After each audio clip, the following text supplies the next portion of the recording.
السلام عليكم ورحمة الله. إن الحمد لله أحمده ونستعينه ونستغفره ونعوذ بالله من شرور أنفسنا ومن سيئات أعمالنا. من يهده الله فلا مضل له ومن يضلله فلا هادي له، وأشهد أن لا إله إلا الله وحده لا شريك له، وأشهد أن محمدا صلى الله عليه وسلم عبده ورسوله. يا أيها الذين آمنوا اتقوا الله حق تقاته ولا تموتن إلا وأنتم مسلمون. يا أيها الناس اتقوا ربكم الذي خلقكم من نفس واحدة وخلق منها زوجها وبث منهما رجالا كثيرا ونساء، واتقوا الله الذي تساءلون به والأرحام إن الله كان عليكم رقيبا. يا أيها الذين آمنوا اتقوا الله وقولوا قولا سديدا يصلح لكم أعمالكم ويغفر لكم ذنوبكم، ومن يطع الله ورسوله فقد فاز فوزا عظيما. ألا إن أصدق الكلام كلام الله، وخير الهدي محمد صلى الله عليه وسلم، وشر الأمور محدثاتها، وكل محدثة بدعة، وكل بدعة ضلالة، وكل ضلالة في النار. أما بعد. Donc nous sommes, Inch'Allah Ta'ala, samedi 19 Safar 1438 de l'Hégire, correspondant au 19 novembre 2016 bi'idhnillah subhanahu wa ta'ala. Donc c'est le cours, ça grise.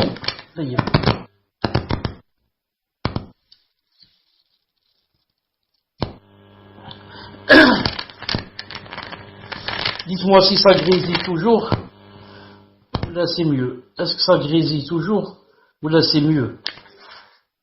Dites-moi si ça grésille toujours, ou bien c'est mieux. C'est mieux. Alhamdoulilah. Toujours.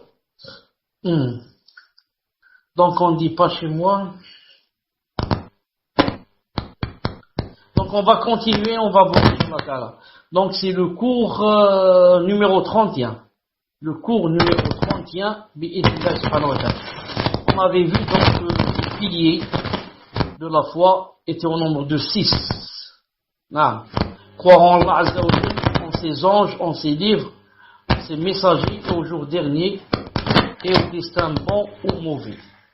Aujourd'hui, Inch'Allah Ta'ala, on va passer au 5e pilier, qui est croire au jour dernier.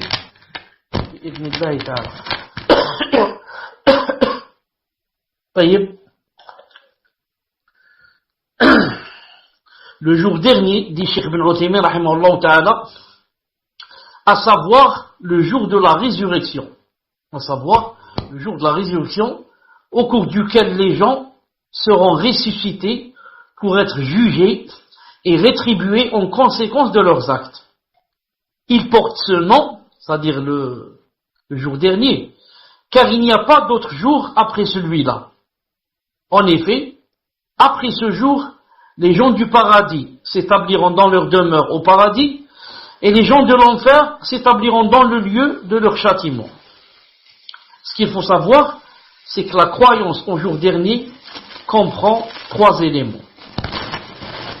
La croyance au jour dernier comprend 3 éléments. Premièrement, croire en la résurrection. Deuxièmement, croire au jugement et à la rétribution. Troisièmement, croire au paradis et croire en enfer. Donc, premièrement, croire en la résurrection, c'est-à-dire le retour des morts à la vie. Ça, c'est premièrement la chose en laquelle il faut croire si on veut croire au jour dernier. C'est que on doit croire à la résurrection ou bien au jour dernier. Et dans le jour dernier, à la résurrection qui est quoi? Qui est le retour des morts à la vie. Cheikh Ibn Uthaymin dit, rahimahullah ta'ala, lorsque l'ange Israfil soufflera une seconde fois dans la trompe, il a dit une seconde fois, car il va souffler 2 fois. Certains ont dit 3 fois. Les savants ont dit une divergence entre est-ce que c'est 2 fois ou 3 fois. Si on prend de l'avis que c'est 2 fois, la première fois qu'il va souffler, pour que tout le monde meure. Et la deuxième, pour, Inch'Allah Ta'ala, revivre de nouveau, car, les âmes vont sortir de son corps, C-O-R, et de sa trompe, pour aller dans les corps des morts qui sont dans les tombes, et, se retrouver debout, il dit ici, lorsqu'il soufflera une seconde fois dans la trompe, et que les gens se lèveront pour Allah Azza wa Jalla, le Seigneur des mondes, ils seront pieds nus. Ils seront pieds nus, sans aucun vêtement, et incirconcis. Ils ne seront pas circoncis. Allah Ta'ala dit dans le Coran, ça continue, le sang. Et donc j'arrête, Inch'Allah Ta'ala, pour voir qu'est-ce qui se passe dans le sang. Les admins, pour être sûr que c'est quelque chose... je n'ai aucune prise. Il n'a pas de prise le micro. Non, il n'a pas de prise le micro. Il n'a pas de prise. Non. Les autres admins qui sont avec moi, dites-moi si ça grésille chez vous, c'est seulement chez Fawzi. Dites-moi si ça grésille chez vous, ou c'est seulement chez Fawzi. Pour que je sache. Abdelaziz, il dit un peu. Alors, qu'est-ce qu'on fait? Bi'idnillah.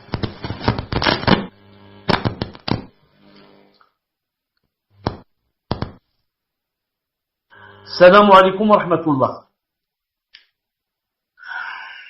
Est-ce qu'il y a toujours ce grésillement? C'est mieux peut-être cette fois? On va continuer, on va voir, Inch'Allah. On va continuer, on va voir, Inch'Allah Ta'ala. Donc je disais,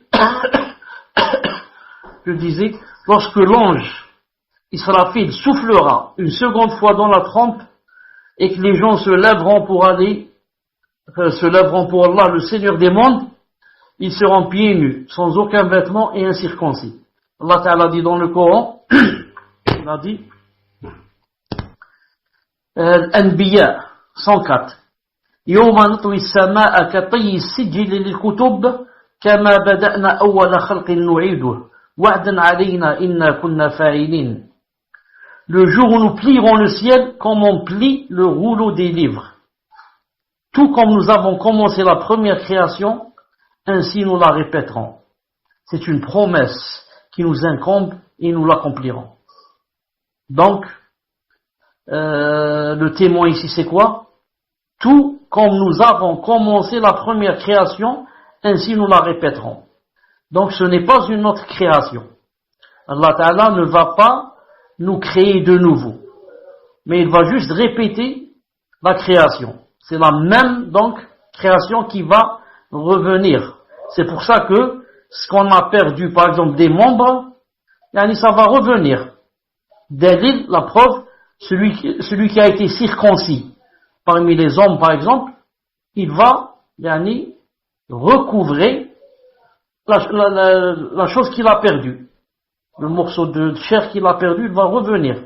Parce que Allah Ta'ala l'a créé ainsi, il l'a créé incirconcis. Et c'est lui qui a fait la circoncision. Donc, la résurrection est une vérité absolue, prouvée par le Coran, la Sunna et le Ijma', le consensus des savants musulmans. Allah Ta'ala a dit, Al-Mu'minun 15, ثم إنكم بعد ذلك لميتون 16 ثم إنكم يوم القيامة تبعثون. C'est-à-dire, et puis, après cela, vous mourrez. Après avoir vécu, vous mourrez. Et puis, au jour de la résurrection, vous serez ressuscités. Et puis, au jour de la résurrection, vous serez ressuscités. Une seconde.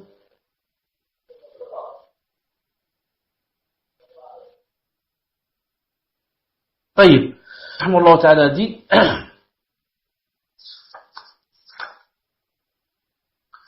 le prophète sallallahu alayhi wa sallam a dit le jour de la résurrection les gens seront ressuscités nus et incirconcis, rapporté par Bukhari et Muslim. Le jour de la résurrection, les gens seront ressuscités, nus et incirconcis. C'est un hadith authentique qui se trouve dans Sahihayn. Les savants, dit Cheikh Ibn Uthaymin rahimahullah, les savants musulmans sont unanimes pour affirmer la véracité de la résurrection.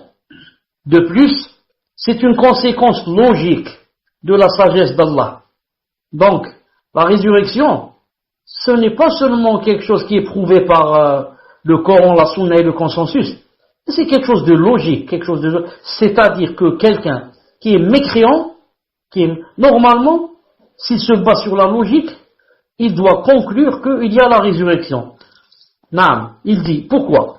Car cette dernière, la résurrection, implique qu'il prépare pour les créatures un lieu et un moment où elles reviendront vers lui, afin qu'Allah Ta'ala les rétribue pour ce dont il les a chargés par le biais de ses prophètes. C'est pour ça que Cheikh Fawzan, hafidhahullah Ta'ala, dans son livre aussi, l'explication des 3 fondements, il a cité quelque chose en ce sens. Il dit comment est-ce que c'est possible que quelqu'un, dans cette vie, ne fasse que du mal? Le mal pour lui-même, c'est-à-dire boire de l'alcool, etc., et le mal aux autres. Il vole, il escroque, il tue. Il a dit, il a vécu comme ça, 60 ans, 70 ans, toute sa vie, à faire cela. Et on sans bien sûr se prosterner une seule fois, et un autre qui a passé sa vie à se prosterner, à se priver de beaucoup de choses, etc. Et ensuite il meurt, et il n'y a rien. Il a dit, c'est pas logique. Comment? Chez cette personne-là, pourquoi elle s'est privée? Pourquoi elle a refusé beaucoup de choses, etc. Pourquoi elle n'a pas fait ça? Parce que justement, il y a un jour où elle sera récompensée. Et l'autre, est-ce que c'est possible qu'il fasse tout le mal comme ça et qu'il parte comme ça, impuni? Non. Ni prison, ni rien, toute sa vie à jouer, à rire, à plaisanter, à voler, à faire ceci, cela, et il meurt. Et il n'y a rien. Donc même la logique, c'est pas possible. La logique n'accepte pas ça.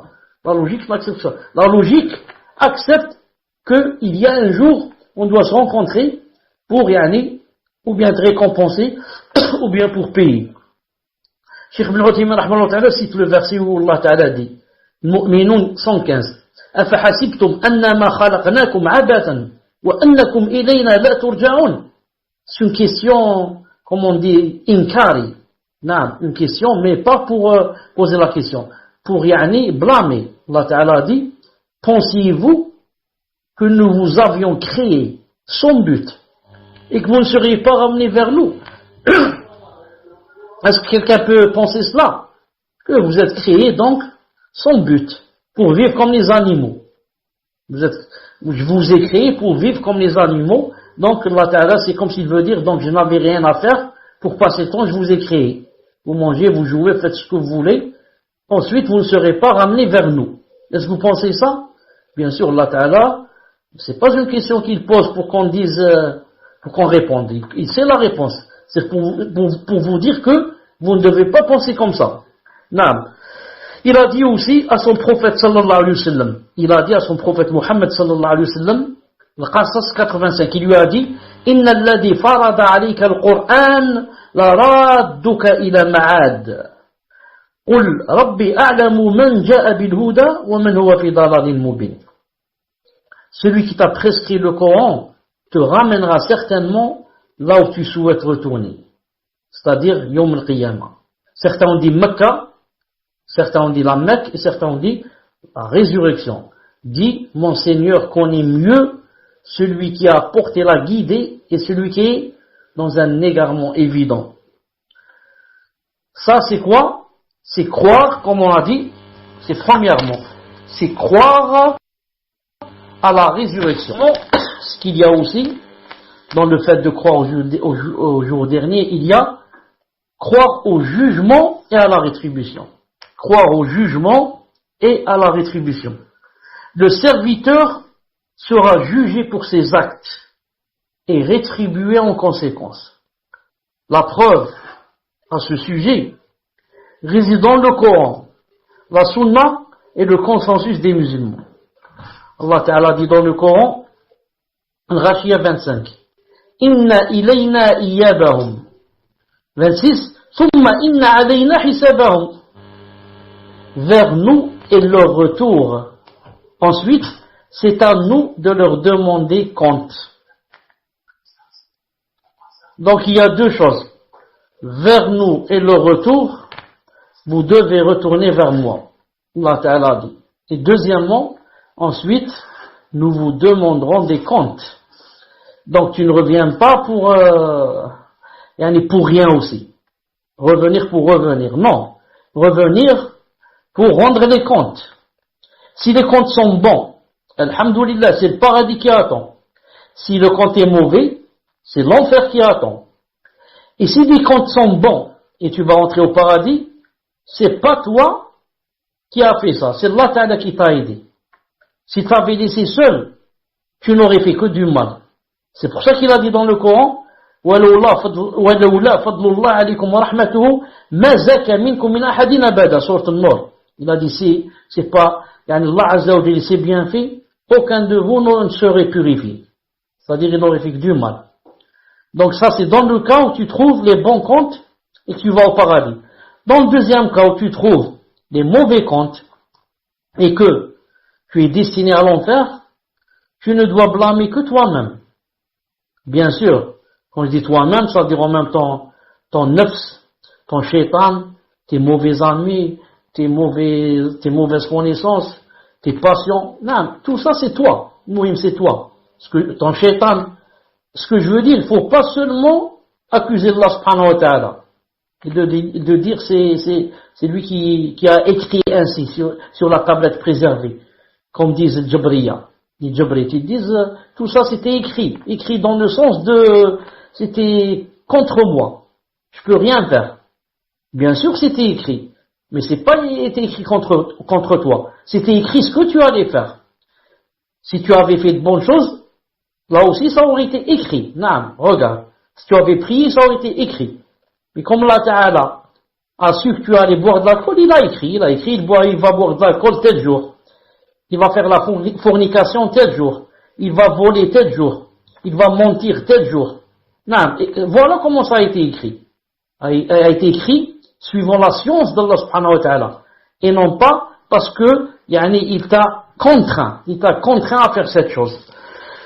المهم il dit aussi, Allah subhanahu wa ta'ala dit aussi, الأنعام 160, من جاء بالحسنة فله عشر أمثالها ومن جاء بالسيئة فلا يجزى إلا مثلها وهم لا يظلمون.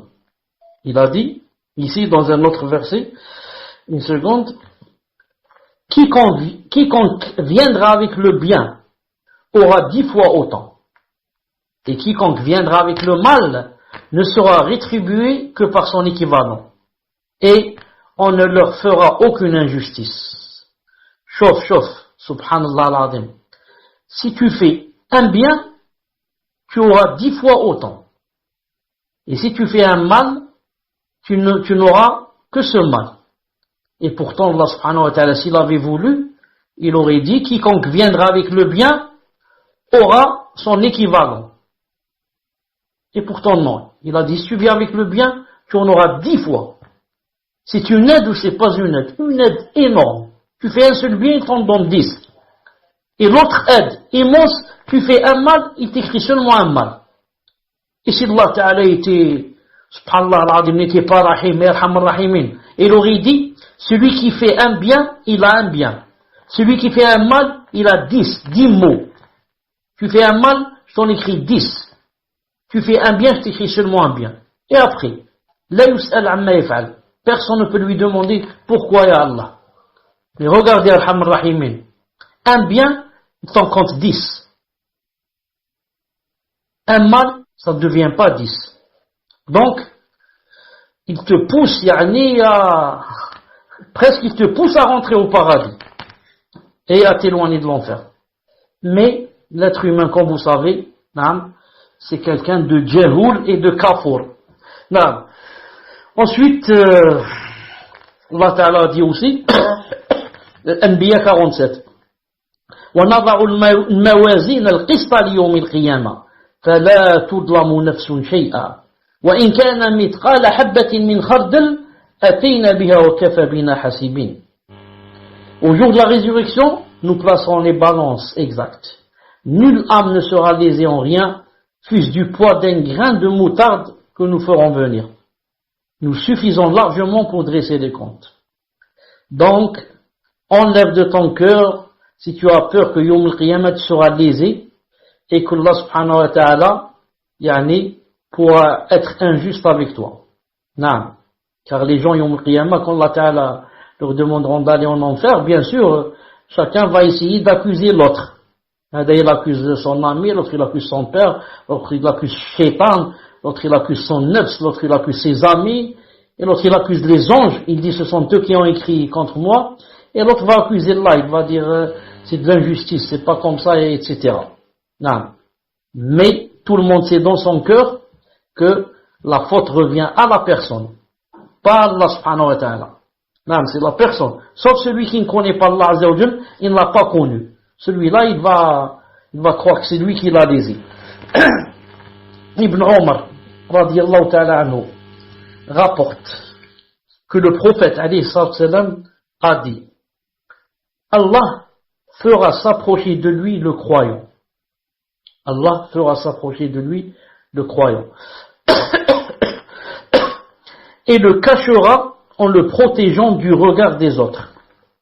Il lui dira alors, reconnais-tu avoir commis tel et tel péché? Le croyant répondra alors, oui, ô Seigneur. Puis quand Allah lui aura fait reconnaître tous ses péchés, et que le croyant se croira perdu, Allah dira, j'ai caché tes péchés du regard d'autrui sur terre. Aujourd'hui, je te les pardonne tous. On lui donnera alors son registre, où seront inscrites ses bonnes actions. Quant aux mécréants hypocrites, on les appellera au vu et au su de toutes les créatures. Et on dira, voilà ceux qui ont menti contre leur Seigneur, que la malédiction d'Allah frappe les injustes. Donc c'est un hadith rapporté par Bukhari et Muslim. Donc regardez avec moi et remarquez un peu plus haut qu'est-ce qu'il a dit. Allah fera s'approcher de lui le croyant. Chaque croyant, Allah Ta'ala l'approchera de lui et lui parlera, comme dans un hadith authentique, et lui parlera sans interprète. S'il est allemand, il lui parle. S'il est anglais, il lui parle. S'il est chinois, il lui parle. C'est là qui a créé les langues. Allah Ta'ala n'a pas besoin d'interprète. Donc, il lui parlera, et le cachera, par rapport aux croyants, bien sûr, et le cachera en le protégeant du regard des autres. Alhamdulillah. Pour pas que les autres voient ni entendent ni ce dialogue. Alors il lui dira, est-ce que tu reconnais avoir fait tel et tel péché? Tel et tel péché. Non. Tu crois qu'Allah Ta'ala ne sait pas? Il va te les citer un par un. Tu as fait tel et tel péché, tel et tel péché. Le croyant répondra alors, oui, ô Seigneur. Oui, Ya Rab. Non. Puis quand Allah lui fera reconnaître tous ses péchés et que le croyant se croira perdu, il va dire donc c'est Jahannam qui m'attend. Non, il m'a cité tous ses péchés, donc c'est l'enfer qui m'attend. Alors Allah Ta'ala lui dira, j'ai caché tes péchés du regard d'autrui sur terre. Sur terre. Non, j'ai caché tes péchés du regard d'autrui sur terre. Il a dit, aujourd'hui je te les pardonne tous. On lui donnera alors son registre où sont inscrites ses bonnes actions. Quant aux mécréants et à l'hypocrite, les hypocrites, Allah Ta'ala ne va pas leur dire voilà ce que vous avez fait, mais seulement entre eux et lui. Mais il va faire ça au vu et au su de toutes les créatures. Toutes les créatures, leurs attentions sont attirées vers les kuffars et ces hypocrites. Non, il va leur dire, voilà ceux qui ont menti contre leur Seigneur, que la malédiction d'Allah Ta'ala frappe les injustes. Allahu Akbar. On rapporte authentiquement que le prophète a dit, quiconque a l'intention de faire une bonne action et l'accomplit, Allah lui comptera 10 à 700 bonnes actions, voire bien plus encore. Et quiconque a l'intention de faire une mauvaise action et l'accomplit, Allah lui comptera une seule mauvaise action. Donc ça aussi, c'est une grande ni'ma d'Allah subhanahu wa ta'ala. Quiconque, il met dans son cœur qu'il veut faire une bonne action, on va voir maintenant. S'il l'a fait, Allah ta'ala va lui en compter 10 à 700 jusqu'à encore plus actions. Pour une seule qu'il a faite. Bon. Et quiconque a l'intention de faire une mauvaise action, et s'il l'a fait, Allah lui comptera une seule mauvaise action. Donc des fois la personne fait une bonne action, une seule. Et Allah Ta'ala lui écrit combien pour cette action? 700. Des fois plus, il a dit plus, 1000, 10 000 bonnes actions pour une seule que tu as faite. Ça dépend de quoi? Ça dépend par exemple du cœur. Tu as fait cette action, bien sûr pour Allah. Mais qu'est-ce qu'il y avait encore avec cela? Il y avait encore avec cela par exemple le fait de dire, Ya Allah, vous savez que si j'avais de moyens plus que cela, par exemple, j'aurais fait plus que cela. Ou bien, par exemple, la personne a donné quelque chose alors qu'elle en avait vraiment besoin, mais a préféré la donner à autrui. Ou bien que la personne a donné cette chose, au moment où vraiment, c'est elle qui, peut-être on a besoin qu'on lui donne quelque chose, et pourtant elle donne. Donc, ça dépend au moment de donner, et ça dépend des circonstances, au moment où on donne, et ça dépend, comme j'ai dit, qu'est-ce qu'il y a dans le cœur au moment de donner. Ensuite, ce qui est bien,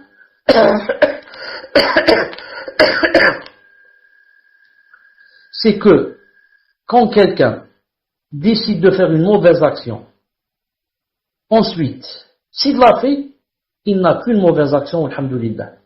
Si par contre il ne la fait pas, on va voir pourquoi il ne l'a pas faite. S'il n'a pas fait la bonne action, la mauvaise, s'il ne l'a pas faite, il l'a délaissé pour Allah. Alors, Allah Ta'ala lui inscrit une bonne action. Il lui inscrit une bonne action, pourquoi? Pour avoir délaissé une mauvaise action, mais il l'a délaissé pour Allah Ta'ala. Et si par contre, il l'a délaissé, mais, disons par impuissance, il avait l'intention de faire une mauvaise action, et il l'a délaissé par impuissance. Comme celui qui a décidé d'aller voler la banque, et quand il est arrivé, il a trouvé que la banque était fermée. Il a décidé de faire zina, et quand il est parti au rendez-vous, il n'a pas trouvé la personne. Donc il est revenu chez lui. Celui-là, il avait décidé de faire une mauvaise action. Il ne l'a pas faite. Il ne l'a pas faite pourquoi? Pour Allah ou bien par impuissance? Par impuissance. Ajiz, il n'a pas pu. Celui-là, Allah Ta'ala lui écrira la mauvaise action. Il décrira la mauvaise action, mais de l'intention. Pas du fait de faire. C'est-à-dire, c'est pas comme celui qui a fait la mauvaise action. Celui qui a fait la mauvaise action, Allah Ta'ala va lui écrire la mauvaise action. Mais celui qui a eu l'intention de la faire, il n'a pas pu la faire, par impuissance, Allah Ta'ala lui écrit, le péché de l'intention. Le péché de l'intention. Car si l'intention, la mauvaise, et ça compte comme le fait de faire, comme la mauvaise intention, si elle comptait comme le fait de faire la mauvaise action, si ça comptait la même chose, alors dans ce cas, le fornicateur, on l'aurait quoi? On l'aurait alors flagellé le dos, ou alors on l'aurait lapidé, et le voleur, on lui aurait coupé la main. Non. Pourquoi? Parce qu'il n'a pas fait. Il a fait juste avec l'intention, c'est tout. Pas de l'action. Ibn Omar, radiyallahu ta'ala, bon, on l'a lu. En rapportant authentiquement, on l'a lu aussi. Ibn Uthaymin dit, les savants musulmans sont unanimes pour affirmer la réalité du jugement et de la rétribution des actes. D'ailleurs, c'est une conséquence logique de la sagesse divine, car Allah Ta'ala a révélé les livres, envoyé les prophètes, imposer aux serviteurs d'accepter et d'agir conformément à leur message. Maintenant, supposer qu'il n'y ait ni jugement, ni rétribution, tout ceci n'aurait été que futilité. Futilité, ce dont le Seigneur, le sage, est exempt. Est exempt. Naam, comme Allah Ta'ala nous a créé, a envoyé des livres, des messagers, a fait descendre des livres. Naam. Et ensuite, tout ça, c'est son but, futilité. Allah Ta'ala en est exempt. D'ailleurs, il a dit dans le Coran, il a dit, l'A'raf 6, فَلَنَسْأَلَنَّ الَّذِينَ أُرْسِلَ إِلَيْهِمْ وَلَنَسْأَلَنَّ الْمُرْسَلِينَ فَلَنَقُصَّنَّ عَلَيْهِمْ بِعِلْمٍ وَمَا كُنَّا غَائِبِينَ. C'est-à-dire, nous interrogerons ceux vers qui furent envoyés des messagers. Et nous interrogerons aussi les envoyés. Donc il y a un but. Tout ça, tout ce que tu fais, tout ce qu'il a fait de Allah Ta'ala, c'est pour le rencontrer afin que il t'interroge. Il interroge ceux vers qui furent envoyés les messagers, c'est-à-dire nous. Et il interrogera aussi les messagers. Est-ce que vous avez fait ce que je vous ai demandé de faire? Est-ce que vous avez rempli la fonction que je vous ai demandé de faire? Non. Donc même les messagers vont être, on va leur demander des comptes. Non. Donc tout ça, c'est deuxièmement. Maintenant, troisièmement, c'est... Pardon, non, j'ai pas terminé. Nous leur raconterons en toute connaissance ce qu'ils faisaient, car nous n'étions pas absents. Nous leur raconterons en toute connaissance ce qu'ils faisaient, c'est-à-dire, on va les informer de tout ce qu'ils faisaient, car nous n'étions pas absents. Donc maintenant, la troisième des choses qui reste, c'est croire au paradis et l'enfer. Rentre dans la croyance du jugement, du dernier jour, de croire au paradis et en enfer, qui sont les destinations finales et demeures éternelles des créatures. Ainsi, le paradis est la demeure des délices qu'Allah Azza wa Jalla a réservé aux croyants pieux, qui ont cru en ce que Allah Azza wa Jalla leur a imposé comme croyance et ont obéi à Allah et son prophète. Et ont œuvré sincèrement pour Allah en suivant son prophète. Donc trois choses. Par rapport au paradis, il a dit, c'est pour ceux qui ont cru en ce que Allah Ta'ala leur a imposé comme croyance. Et la croyance, bien sûr, c'est au niveau de quoi? C'est dans le cœur, la aqidah. D'accord, c'est dans le cœur. Ensuite, ça s'arrête là? Non, ça s'arrête pas. Ensuite, on obéit à Allah et à son prophète. Beaucoup de nos jours, il te dit la croyance est dans le cœur. Oui, mais donc c'est pas la peine d'obéir à Allah et son prophète. Tu dis c'est pas la peine. Allah Ta'ala sait ce qu'il y a dans le cœur. Donc Allah Ta'ala a envoyé ses messagers pour rien. Il aurait suffi qu'il nous crée et chacun se débrouille d'après ce qu'il a dans son cœur. Chacun adore Allah Ta'ala d'après son cœur. Donc, si, comme disent ces gens, la croyance est seulement au niveau du cœur, comme disent les Jahmites, alors, pas la peine de prier, la salat, c'est dans mon cœur.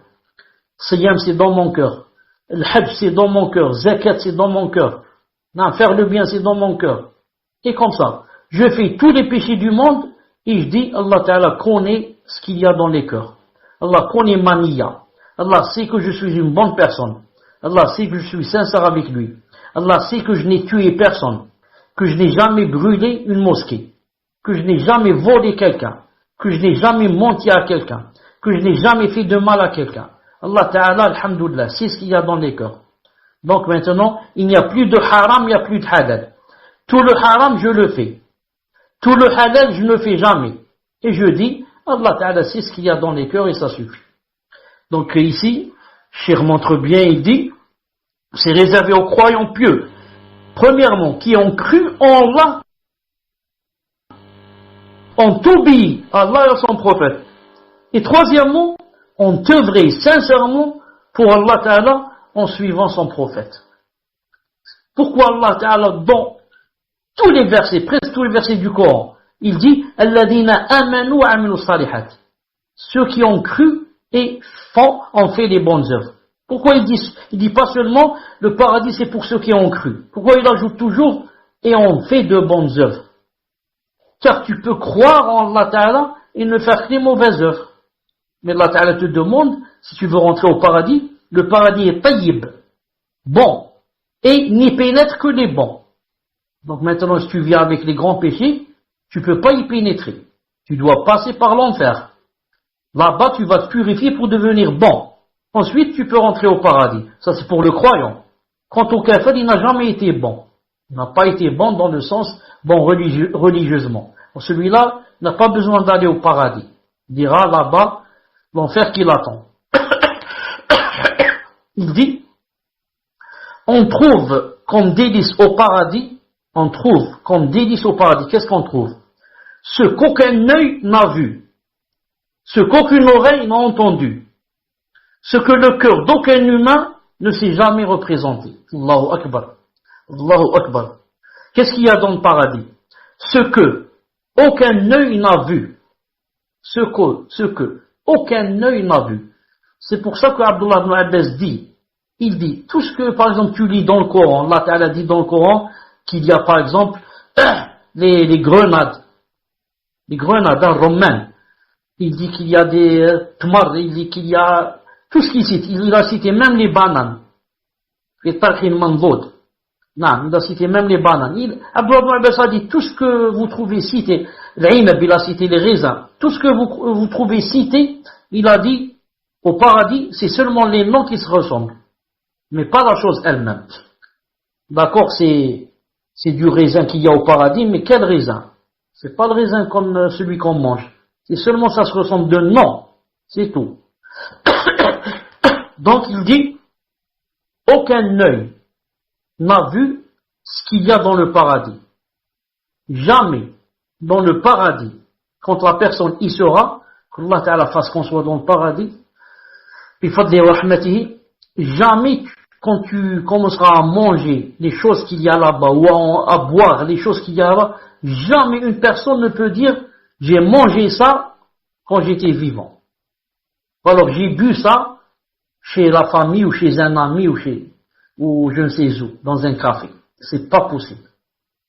Tout ce que tu mangeras, tu ne l'as jamais mangé dans cette vie. Tout ce que tu boiras, tu ne l'as jamais bu ici.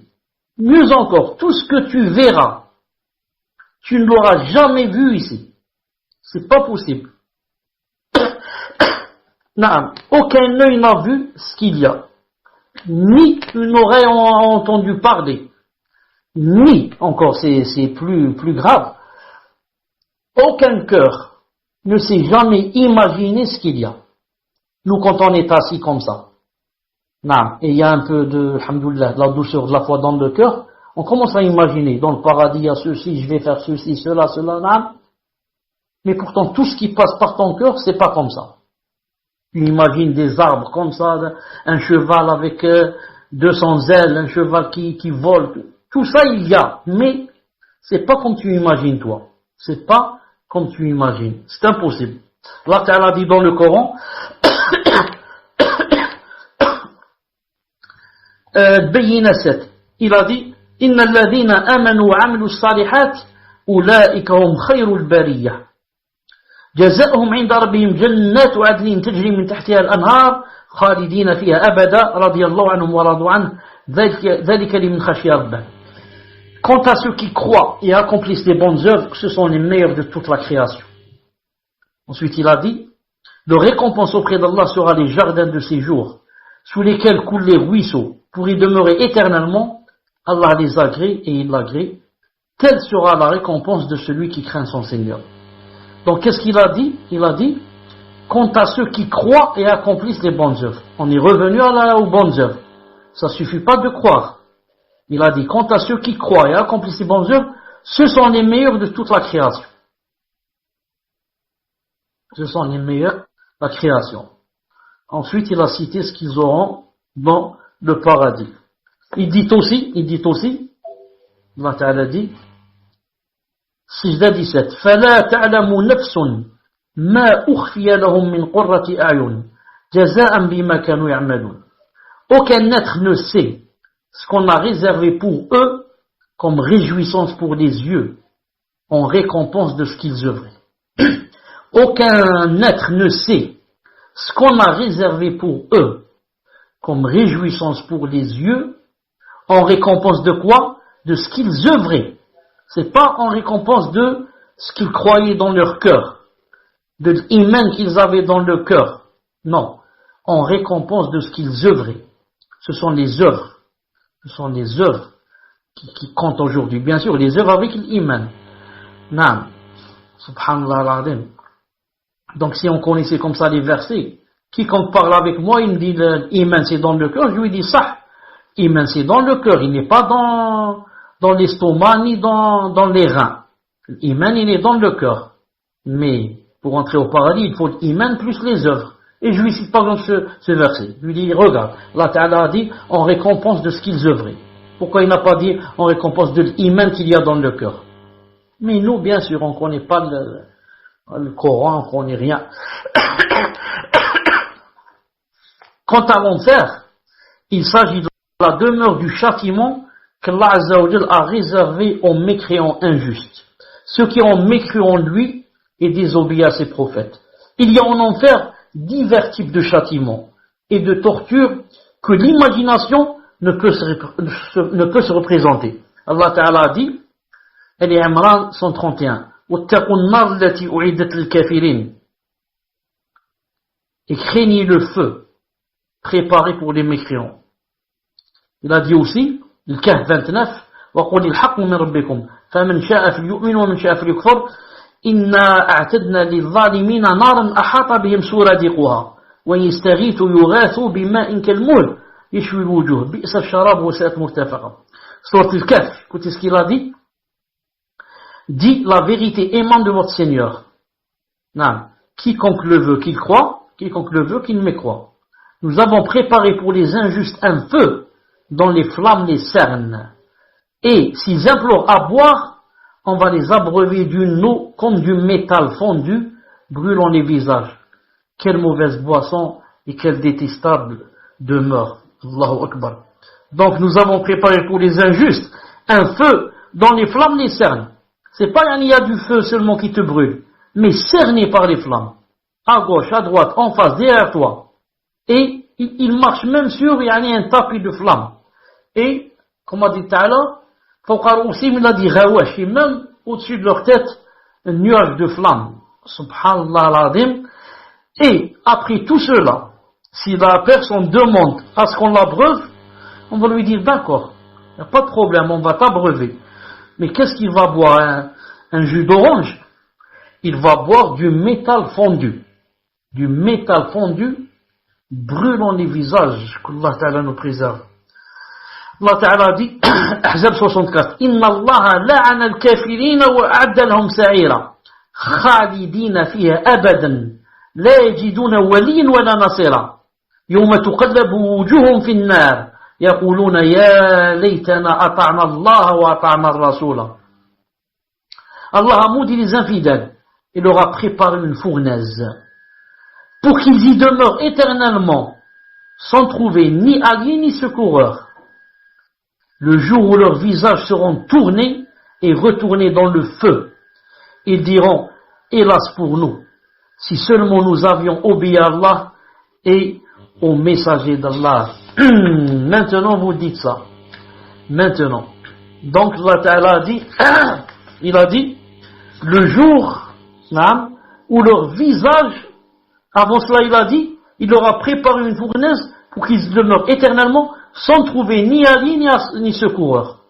Aucun allié, aucun secoureur ne peut te faire sortir de l'enfer si c'est par la grâce d'Allah subhanahu wa ta'ala pour les croyants. Les croyants qui y sont rentrés. Aucun kafir ne peut sortir de l'enfer après être jeté dans l'enfer.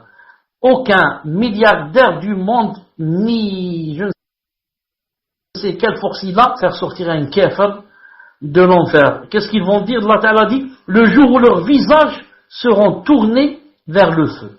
Le visage. Il n'y a pas quelque chose qui est sensible au feu comme le visage.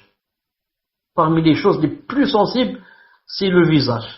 Non, le visage, non, quand il y a un feu, quand on est dans la campagne, on allume un feu, non, quand on s'approche un peu, c'est toujours le visage, qui, le premier à recevoir la chaleur, au point où on met nos deux mains en face comme ça, contre le feu, pour que ça ne touche pas nos visages. Naam. Après, qu'est-ce qu'il dit? Malheur à nous, malheur, naam. Ils font des doigts contre eux.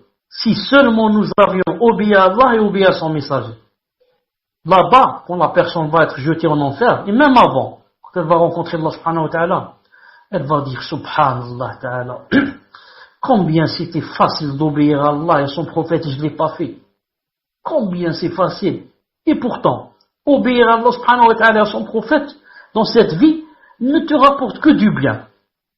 Ça te donne la propreté. Ça te donne le nour sur le visage. Ça éloigne de toi les mauvaises fréquentations. Ça éloigne de toi les voyous. Ça éloigne de toi la souillure. Ça n'apporte que du bien. La sérénité dans le cœur, la douceur de la foi, le khushu', ça ne rapporte que le bien et l'humilité. Ça ne rapporte que le bien et ça ne repousse que le mal. Tu te sens la personne la plus heureuse, la personne la plus riche, la personne la plus joyeuse, la personne la plus... Et, subhanallah, j'ai délaissé tout cela pour vivre ici, maudit. Vivre comme un chien. Une vie de chien. Et pour mourir et se retrouver en enfer. En outre, tout ce qui se passe après la mort fait partie de la croyance au jour dernier. À savoir, qu'est-ce qu'il y a après la mort? À savoir, 1. L'épreuve de la tombe et le châtiment de la tombe et ses délices. L'épreuve de la tombe et le châtiment de la tombe et ses délices. 1. L'épreuve de la tombe. On commence par l'épreuve de la tombe. Il s'agit des questions qui seront posées aux morts après son enterrement. Qui est ton Seigneur?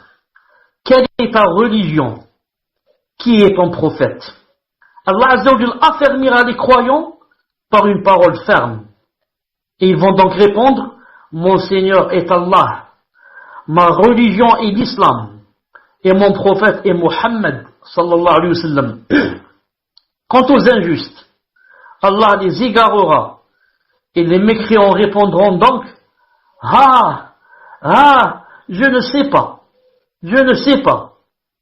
Quant aux hypocrites et sceptiques, ils répondront, je ne sais pas, j'ai entendu les gens dire certaines choses, et je n'ai fait que les imiter dans leurs propos.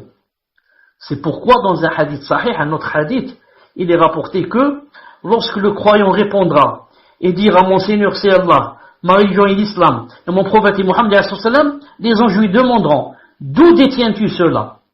Est-ce que tu dis ça, c'est-à-dire par imitation, tu répètes n'importe quoi? Il dit, j'ai lu, il va dire, j'ai lu le livre d'Allah. Subhanallah al-Azim. J'ai lu, comme ça il va répondre. J'ai lu, naam. Et subhanallah al-Azim. Et par rapport à la réponse dans la tombe, c'est pas une question d'être savant ou d'être, il sait lire ou il sait pas ou là. Non. C'est une question de raffermissement de cœur. Tous les croyants qui ont adoré Allah Ta'ala avec sincérité, Allah Ta'ala a promis de raffermir leur cœur pendant la réponse. Et tous les autres ne pourront répondre. Même si, une seconde avant de mourir, je lui apprends bien ces 3 réponses, et je lui dis tu vas mourir dans une minute. Alors voilà les 3 réponses, apprends-les bien, il ne pourra pas répondre. Il ne pourra pas répondre, car quand il voit les 2 anges qui s'appellent Nakir ou Munkar, personne ne peut plus raisonner. Celui qui a la raison, il la perd. Sauf celui que Allah Ta'ala lui raffermit son cœur pour qu'il puisse répondre. Ça c'est par rapport donc à l'épreuve de la tombe. Le châtiment de la tombe et ses délices. Le châtiment de la tombe touchera les injustes parmi les hypocrites et les mécréants. Allah Ta'ala dit dans le Coran, Al-An'am 93, وَلَوْ تَرَى إِذِ الظَّالِمُونَ فِي غَمَرَاتِ الْمَوْتِ وَالْمَلَائِكَةُ بَاسِطُوا أَيْدِيهِمْ أخرجوا أنفسكم اليوم تجزون عذاب الهون بما كنتم تقولون على الله غير الحق وكنتم عن آياته تستكبرون. Si tu voyais, Mohammed, si tu voyais les injustes et les kuffars, lorsqu'ils seront dans les affres de la mort, l'agonie, et que les anges leur tendront la main en disant, faites sortir vos âmes, laissez-la sortir. Aujourd'hui, vous allez être récompensés par le châtiment de l'humiliation. Pourquoi? Pour ce que vous disiez sur Allah d'autre que la vérité, et parce que vous vous détourniez orgueilleusement de ses enseignements. Donc, ça c'est quoi? C'est le supplice avant de mourir. C'est le supplice de l'agonie. Quand la personne est dans l'agonie, et que l'autre est arrivé au gosier, l'âme est arrivée au gosier, et qu'il ne peut plus parler avec sa famille, et qu'il a commencé à voir les anges, ceux qui vont arriver les premiers, comme on l'a dit la première fois, avant que l'ange de la mort arrive. Ceux-là, qu'est-ce qu'ils vont faire? C'est juste pour préparer l'âme, pour la faire sortir, et la faire monter au gosier, pour que vienne l'ange de la mort pour la faire sortir. Et moi, quand il faut sortir l'âme ne veut pas sortir. Elle ne veut pas quitter cet endroit, ce corps souillé, où elle a vécu plein de souillures et plein de désobéissance à Allah Ta'ala. Elle sait que ce qui l'attend là-bas, c'est quelque chose de très grave. Donc, elle ne veut pas sortir. Alors, les anges vont décider maintenant de la faire sortir avec quoi? Avec force, bi'idhnillah ta'ala. Alors, ils vont commencer à frapper le défunt, à frapper la personne pour qu'elle laisse l'âme sortir. Alors, les anges leur tendront la main en disant, laissez sortir vos âmes, c'est-à-dire ils vont les frapper. Aujourd'hui, vous allez voir, vous allez être récompensés par le châtiment d'humiliation. Pourquoi? Vous mentiez sur Allah Ta'ala, vous disiez autre chose que la vérité, et en plus de cela, vous vous détourniez orgueilleusement. Non, pourquoi tu pries pas? Ah, c'est quoi cette prière? Laisse tomber la prière. Moi, je vais poser mon front par terre et je vais faire comme, elle va jouer, il t'insulte. Elle va, je sais où. Non, il commence à dire peut-être même des gros mots. Non, orgueilleusement. Alors, dans le cœur, dans son cœur, il sait qu'il y a la prière et qu'il faut prier. Et que celui qui ne va pas prier, c'est grave pour lui. Mais par orgueil. Il veut pas aller, moi il est complexé. Moi je vais prier. Moi je vais prier. Non. Certains te disent, ils disent, tant que telle personne et telle personne prie, Allah al-Azim, je commence par la prière. Tant que, il y a des barbus par exemple prient, Allah je vais pas prier. Donc il faut que nous on arrête la prière pour que d'autres commencent. Tout ça c'est de l'orgueil. Tout ça c'est de l'orgueil. نعم qu'Allah Ta'ala يعني raffermisse nos cœurs, qu'Allah subhanahu wa ta'ala raffermisse nos cœurs. نعم. Allah Ta'ala a dit aussi, Allah Ta'ala a dit dans le Coran, Ghafir 46, النار يعرضون عليها غدوا وعشيا ويوم تقوم الساعة أدخلوا آل فرعون أشد العذاب. Le feu auquel ils seront exposés matin et soir. Et le jour où arrivera l'heure, il sera dit, faites entrer les gens de Pharaon au plus dur du châtiment. Donc, le kafir, quand il est dans sa tombe, qu'est-ce qui se passe? Il est exposé à un feu matin et soir. Et le croyant, il est exposé au paradis matin et soir. Il a devant lui comme une fenêtre, il voit sa place dans le paradis. Et le kafir, matin et soir, on lui présente le feu. Il dit, regarde le feu qui t'attend. Ya khabit, regarde ce qui t'attend. Naam. Dans le recueil authentique de Muslim, on rapporte le hadith du prophète sallallahu alayhi wa sallam d'après Zayd ibn Thabit qui a dit, il a dit, si je ne craignais que cela ne vous pousse, c'est-à-dire le prophète a dit, si je n'avais pas peur que cela ne vous pousse à délaisser l'enterrement des morts, j'aurais invoqué Allah pour qu'il vous fasse entendre les châtiments de la tombe que j'entends moi-même. Donc le nom de la tombe. Il a dit, mais je voudrais bien que vous demandez à Allah qu'il vous fasse entendre les châtiments. Comment? Comme j'entends moi. Mais j'ai peur que plus personne ne décidera alors d'enterrer ses morts. C'est pour cela que je ne veux pas demander à Allah subhanahu wa ta'ala qu'il vous fasse entendre les châtiments de la mort. Zayd ibn Thabit dit, puis il se retourna vers nous et dit, demandez la protection d'Allah contre le châtiment de l'enfer. Les compagnons dirent, nous demandons la protection d'Allah contre le châtiment de l'enfer. Puis le prophète a dit, demandez la protection d'Allah contre le châtiment de la tombe. Les compagnons dirent, nous demandons la protection d'Allah contre le châtiment de la tombe. Puis le prophète dit, demandez la protection d'Allah contre les troubles apparents et cachés. Les compagnons dirent, nous demandons la protection d'Allah contre les troubles, le fitan, apparents et cachés. Enfin le prophète dit, demandez la protection d'Allah contre l'épreuve du faux messie, le Messie Dajjal. Les compagnons disent, nous demandons la protection d'Allah contre l'épreuve du faux messie. Rapporté par Muslim. Hadith rapporté par Muslim. C'est pour cela que c'est une obligation, par rapport aux croyants, c'est une obligation de demander ces 4 choses avant de terminer sa prière. Chaque personne qui prie, avant de terminer sa prière, elle doit dire ces 4 choses. Allahumma inni a'udhu bika min adab jahannam, wa min adab al-qabr, wa min fitnat al-mahya wal-mamat, wa min fitnat al-masih ad-dajjal. Ou bien, min sharri fitnat al-masih ad-dajjal. C'est une chose obligatoire. C'est-à-dire, si quelque chose la délaisse, s'il délaisse ça, il dit je le fais pas, il a annulé sa prière. S'il le fait exprès. Non. Pourquoi? C'est quelque chose d'obligatoire. Toute personne qui délaisse dans la salat une chose obligatoire, il a annulé sa prière, il doit la refaire. Non. Sauf bien sûr, beaucoup de gens ne savent pas qu'une chose pareille est obligatoire, ils ne disent pas. Ils s'arrêtent à la fin. Ibrahim, innaka hamidun majid, salam alaikum. Ils ne disent pas ces 4 choses. Alors que ces 4 choses, c'est une chose obligatoire de les dire. Quant aux délices de la tombe, les délices, ils seront réservés aux croyants sincères. Allah Ta'ala dit dans le Coran, Fussilat 30. إن الذين قالوا ربنا الله ثم استقاموا تتنزل عليهم الملائكة ألا تخافوا ولا تحزنوا وأبشروا بالجنة التي كنتم توعدون. Ceux qui disent notre Seigneur est Allah et qui se tiennent dans le droit chemin, les anges descendent sur eux avant de mourir. N'ayez pas peur et ne soyez pas affligés, mais ayez la bonne nouvelle du paradis qui vous était promis. Allahu Akbar. Donc les bonnes nouvelles commencent avant la mort. C'est pas seulement lorsqu'on meurt, avant. Pour qui? Pour ceux qui, quand ils étaient vivants, ils disaient notre Seigneur Allah est questionné dans le droit chemin.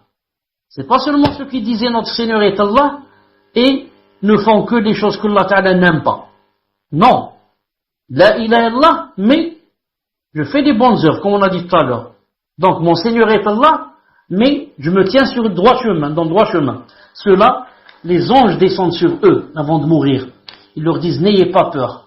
Toute personne en meurt, a peur avant de mourir. Toute personne a peur. N'ayez pas peur. N'ayez pas peur pour ce qui va advenir. Et ne soyez pas affligés pour ce que vous avez délaissé. Quelqu'un a délaissé ses enfants, il va dire, maintenant, qui va travailler pour eux? Moi, je vais mourir. Les anges te disent, ne sois pas affligé. Ne sois pas affligé. J'ai laissé ma femme, elle travaille pas, et comment qu'elle va faire avec les enfants? Ne sois pas affligé. J'ai laissé ceci, cela. Ne sois pas affligé pour le passé. Et pour ce qui va venir, n'aie pas peur. N'aie pas peur.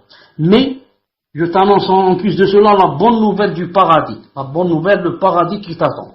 Déjà, la personne, alhamdoulilah, elle commence à jubiler. Non.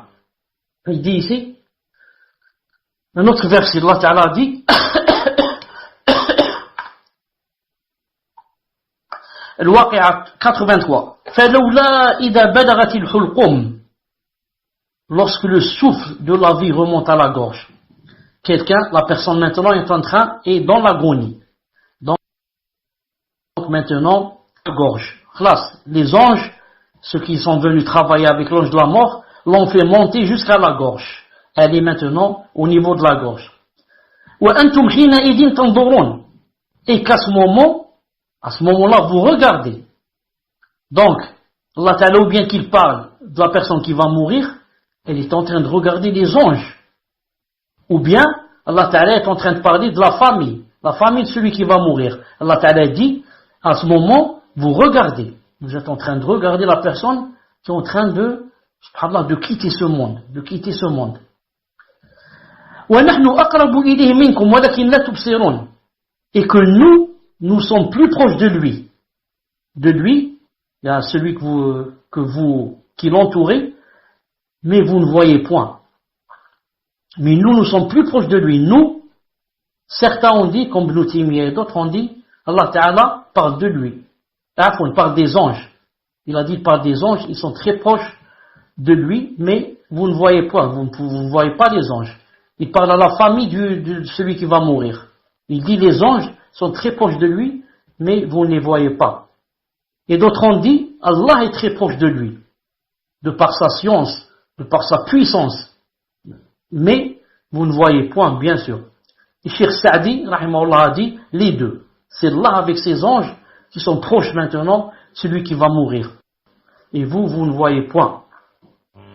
فَلَوْلَا إِن كُنْتُمْ غَيْرَ مَدِينِينَ فَارْجِعُونَ إِن كُنْتُمْ صَادِقِينَ. Pourquoi donc, si vous croyez que vous n'avez pas de compte à rendre, ne la faites pas revenir, c'est-à-dire l'âme, si vous êtes véridique. Donc, les kuffars disent par exemple que il n'y a pas de résurrection, il n'y a pas de jour où on va nous demander les comptes. Alors, Allah Ta'ala leur dit, alors si vous êtes véridique, maintenant l'âme de cette personne qui va mourir est arrivée au gosier.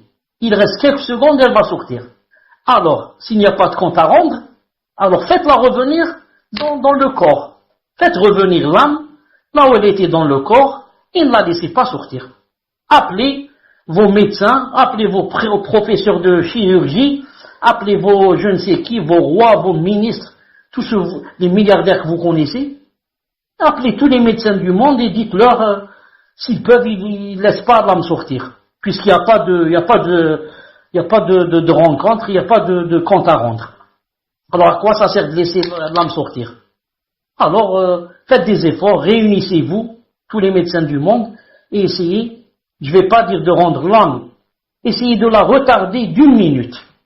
Allah Ta'ala dit, cette âme va sortir dans 1 minute. Essayez-vous de la faire sortir dans 2 minutes, si vous pouvez. Puisqu'il n'y a pas de compte à rendre. Allah Ta'ala dit, si vous êtes véridique. Non. Est-ce que vous connaissez-vous quelqu'un qui peut empêcher l'âme de sortir? Si c'était possible. C'est Pharaon. Pharaon, il était riche ou il était pauvre? Et, comme il a dit dans le Coran,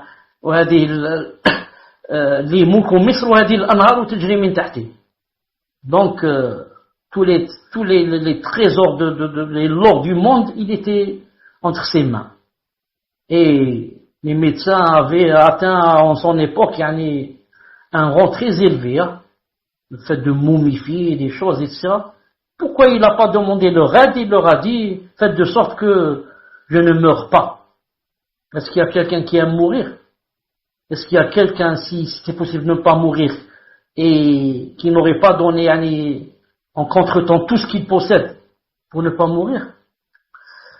Mais c'est pas possible, c'est pas possible. Non. Ensuite, Allah Ta'ala a dit,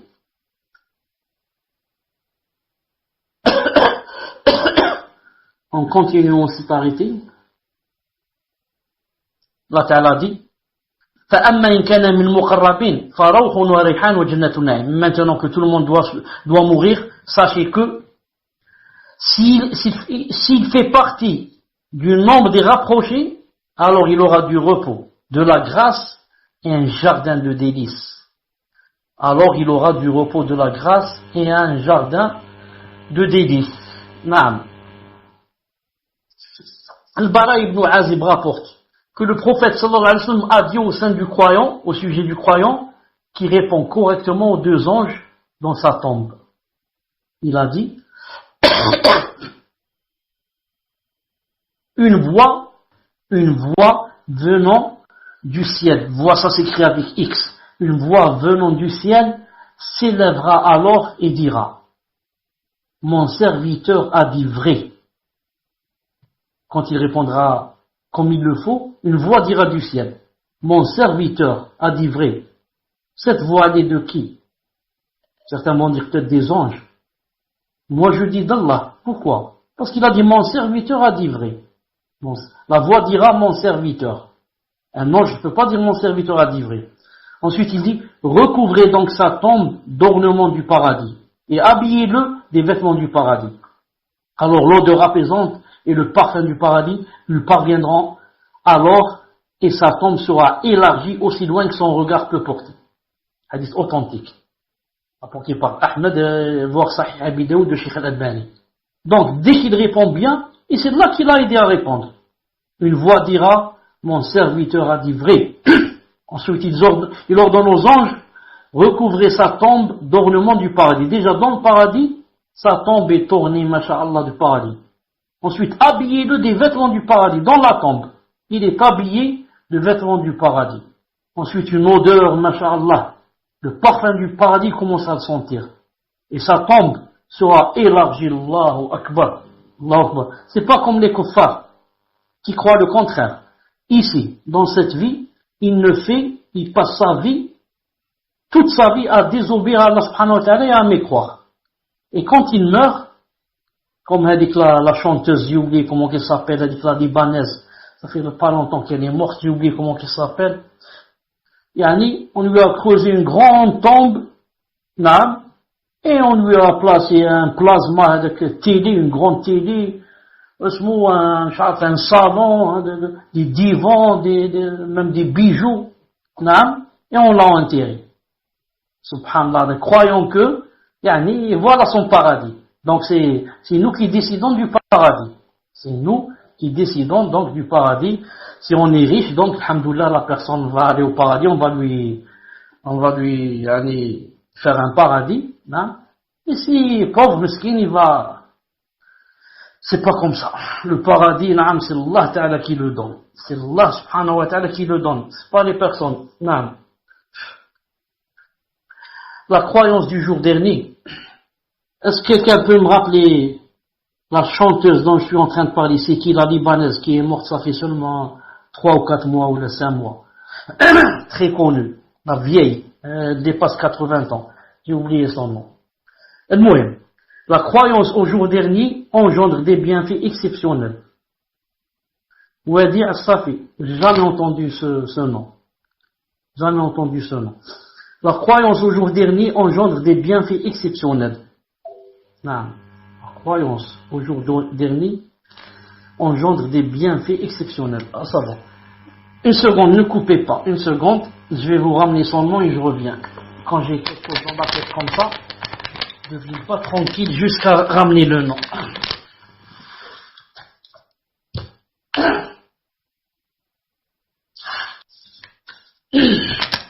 Salam alaikum, est-ce que vous m'entendez?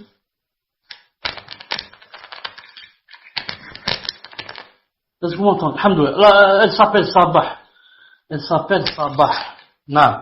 Vous pouvez écrire sur Google Sabah, la tombe de Sabah ou l'enterrement de Sabah. Vous voyez comment qu'on lui a ramené une grande télé, des bijoux et je ne sais quoi. Vous voyez, c'est ça sa tombe. Non. Allah Ta'ala nous préserve. Il dit ici, donc la croyance au jour dernier engendre des biens exceptionnels. À savoir, premièrement, éprouver le désir d'obéir à Allah Azza wa Jal et accorder une importance particulière au fait d'accomplir des actes d'obéissance en espérant acquérir la récompense de ce jour. Au jour dernier et au jour de la résurrection. Il a un plaisir, quand il obéit à Allah Azza wa Jal, et quand il fait les bonnes œuvres, car il espère la récompense du jour dernier.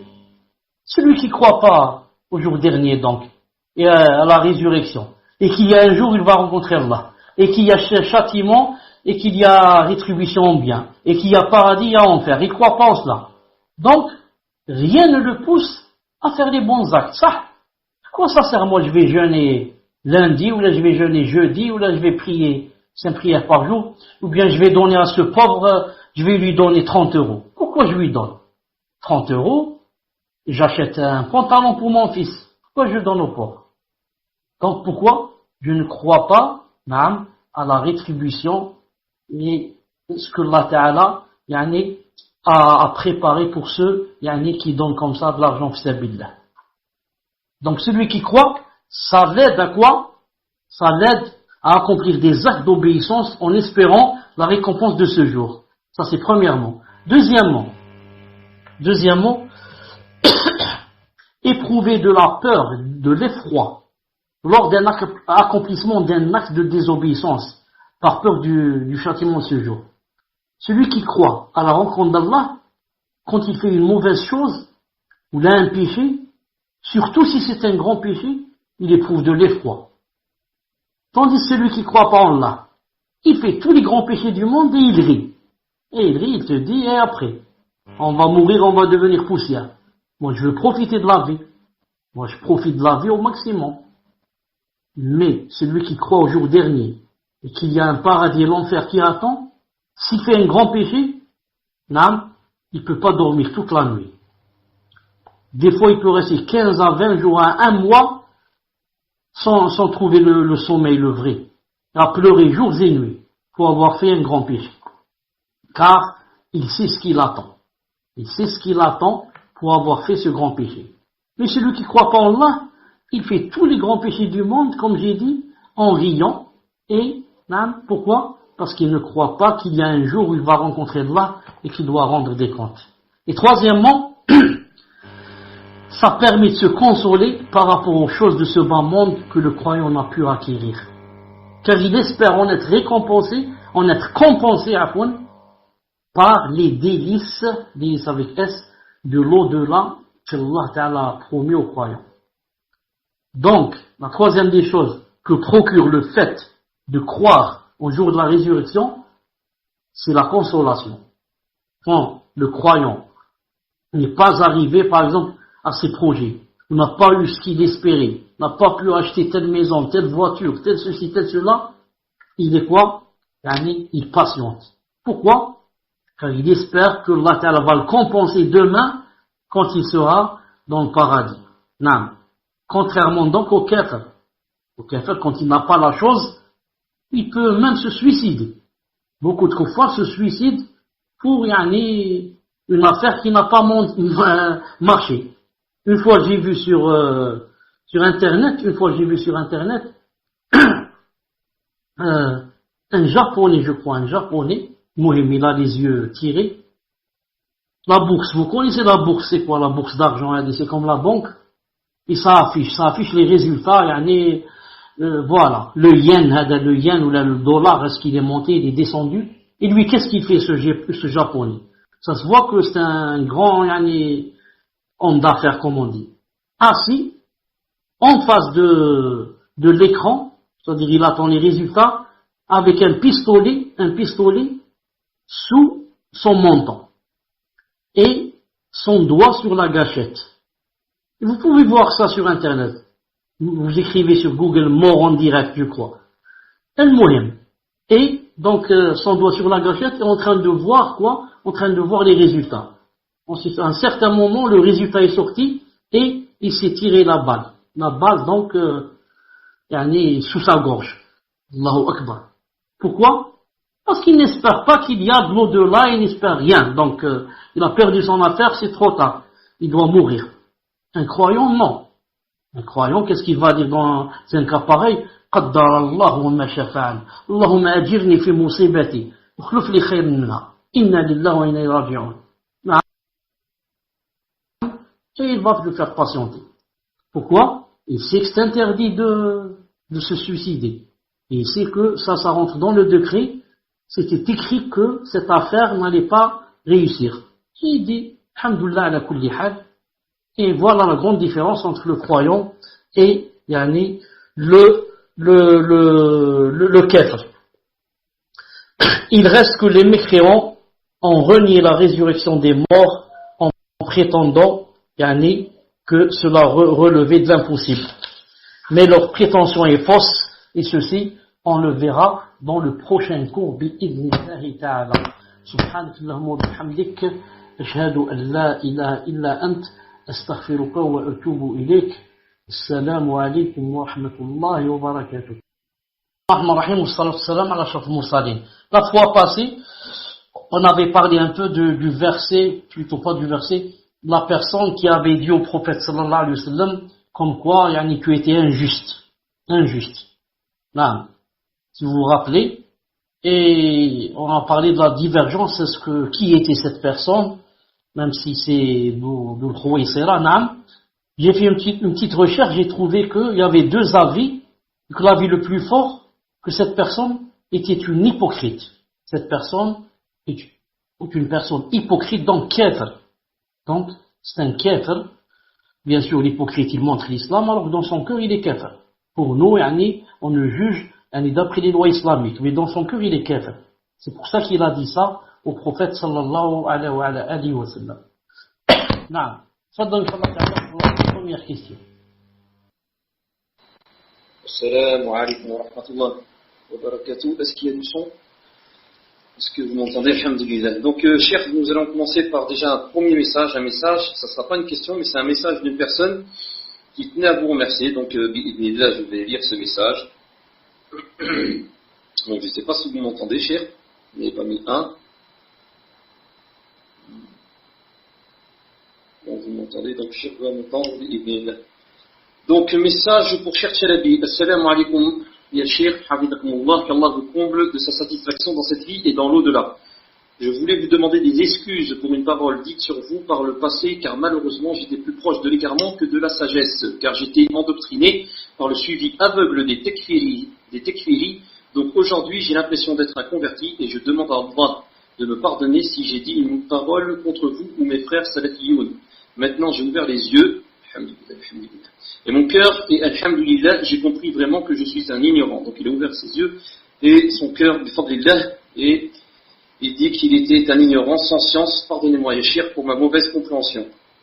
Donc ça, c'est le message que je devais vous lire. Yachir, alhamdulillah. Donc c'est une grande miséricorde d'Allah Azza wa Jal que ce frère est revenu vers la voie droite.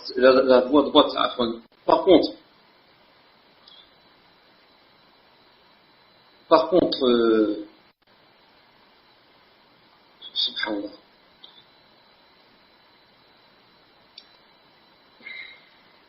Cher, qu'est-ce qu'on fait? Vous répondez à ce que le contact sera mis ou je continue? Qu'est-ce qu'on fait? Parce que là, ça perturbe un petit peu. Fadl cher. Continuez, on revient à ce que dit la contact sœur. Continue. Donc, cher ce frère, vous remercie pour vos cours et que ça lui a permis de que ce soit une cause pour qu'il vienne au Minhaj Sahih, alhamdulillah. Et ça tombe bien parce que, subhanallah, il y a un frère qui nous avait contacté sur la page de Twitter, la page Twitter question-réponse avec le frère Abdelaziz. Et il y a un frère, alhamdulillah, qui avait une question et il est venu ce soir. Et il fait partie des frères qui ont levé la main pour la question. Et ça tombe bien parce que ce frère-là, donc, un certain souci, donc je vais poser sa question, et voilà, on demande à Allah Azza wa Jal que votre réponse lui permet, que ce soit une cause pour que lui aussi revienne vers la voie droite, donc le frère demande, Salam alaikum Cheikh, voilà, je suis converti depuis 6 ans à l'islam, et je suis passé par beaucoup de jama'a, j'ai été salafi, puis tekfiri, puis ash'ari, et même soufi, désormais je suis perdu et très éprouvé dans ma santé et mon esprit. Je ne sais plus où aller et quel est le chemin de la vérité. Pouvez-vous me donner votre conseil? Barakallahu fik Cheikh. Fadl ya Cheikh wa jazakallahu khayran. طيب عليكم السلام ورحمة الله. اسمك. Est-ce que vous m'entendez, Mahmoud? Alhamdulillah. Et puis, Mahmoud, si c'est possible, d'élever un peu le son. Pour moi, il est un peu faible, Allahu alim. C'est la première personne qui a dit qu'elle était tekfiri et que maintenant elle a parlé sur moi ou sur le minhaj et que maintenant elle regrette. Je lui dis, Naam, il faut remercier Allah subhanahu wa ta'ala de très majestueux de t'avoir guidé vers la voie des salaf. Naam, et t'avoir ouvert les yeux, t'avoir fait sortir du rang des tekfiri, que le prophète Aslam les a appelés les chiens de l'enfer. les chiens de l'enfer. Le hadith se trouve dans Muslim et d'autres. Donc c'est ça, yani, à laquelle tu dois penser le plus. Quant à yani, avoir parlé sur moi ou sur d'autres, tout ça, Inch'Allah Ta'ala, ce n'est pas grave. Tu es pardonné et que Allah subhanahu wa ta'ala yani, te raffermisse ton cœur et yani, te montre davantage la voie droite. Ensuite, cette question est un peu reliée à cette deuxième qui dit j'ai fréquenté beaucoup de jama'a, etc. Je ne sais plus où aller, et je ne sais plus où se trouve le chemin de la vérité. Je te réponds, je te dis, le chemin de la vérité ne se trouve que le chemin qui a été emprunté par les sahaba et ceux qui les ont suivis. Non, car j'ai pas dit le chemin du prophète sallam, car toute personne va dire moi je suis le prophète. Moi j'aime Allah et je suis le prophète. Toutes les personnes disent cela. Les takfiris, les rawafid, les ash'arites, les mu'tazilites, les karamites, les sallam, tous. Ils disent nous on suit le prophète sallam et c'est nous, yani, les vrais suiveurs. C'est pour ça, je dis, j'ajoute une autre chose, j'ai dit, celui qui suit le chemin des compagnons et des tabi'in, et des tabi'in, c'est celui-là qui est sur la vérité. Tous les autres sont sur le mauvais chemin, sur le faux chemin, même s'ils disent c'est nous les meilleurs, c'est nous Sunnah Jama'a, c'est nous ceci, c'est nous cela. Et akhi, pourquoi j'ai dit les sahaba et ceux qui les ont suivis? Ceux-là, ce sont des gens auxquels Allah Ta'ala a donné une tazkiya. Il a dit radiyallahu anhum wa radu anhu. Allah Ta'ala les a agréés et il l'a agréé. Et le prophète islam leur a donné une tazkiya. Il a dit khayrun nas, les meilleurs des gens, qarni. Ce sont ceux de mon époque. Et ceux qui les suivent, ceux qui les suivent. Aucune personne ne peut être sur le din, le vrai, si elle contredit les sahaba et les tabi'in. C'est pas possible. Parce que eux, le prophète sallam leur a donné une tazkiya, donc, s'il leur a donné une tazkiya, ils sont d'abord sur la vraie aqida, et ensuite sur le vrai fiqh. Donc, akhi karim, si tu veux réussir dans cette vie et dans l'au-delà, et tu veux être épargné de l'enfer, et tu veux te trouver avec le prophète sallam, Yom al-Qiyam et les compagnons, alors suis leur chemin et éloigne-toi de toutes les sectes.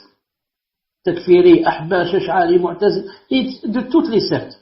Suis seulement les gens qui suivent les Sahaba et qui suivent Al-Sunnah au Jama'a, et, alhamdulillah, suis les grands savants reconnus pour leur science, na'am, qui te montrent le chemin des salaf radiyallahu ta'ala anhum. Na'am. Voilà, inshallah ta'ala, la nasiha.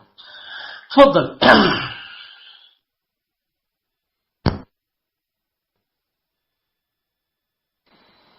Naam, jazakallahu khayran, chef. Donc, pour le son, chef, je suis à fond. Abdelaziz, lui, il me dit qu'il m'entend bien. Je vais me rapprocher du mic pour que vous puissiez mieux entendre. Donc, chef, nous allons passer à la question suivante. Question numéro 2. Question d'une sœur qui demande: Cher, j'ai du mal à comprendre surtout vis-à-vis du destin. Je sais que le mal et le bien sont écrits dans notre destin. Allah aime le bien et de ce fait, pourquoi Allah Azza wa Jal nous prescrit le mal au sein de notre vie?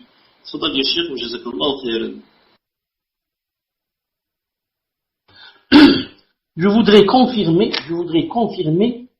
que ce n'est pas seulement moi qui n'entends pas bien le frère Mahmoud. Est-ce que les autres admins me confirment?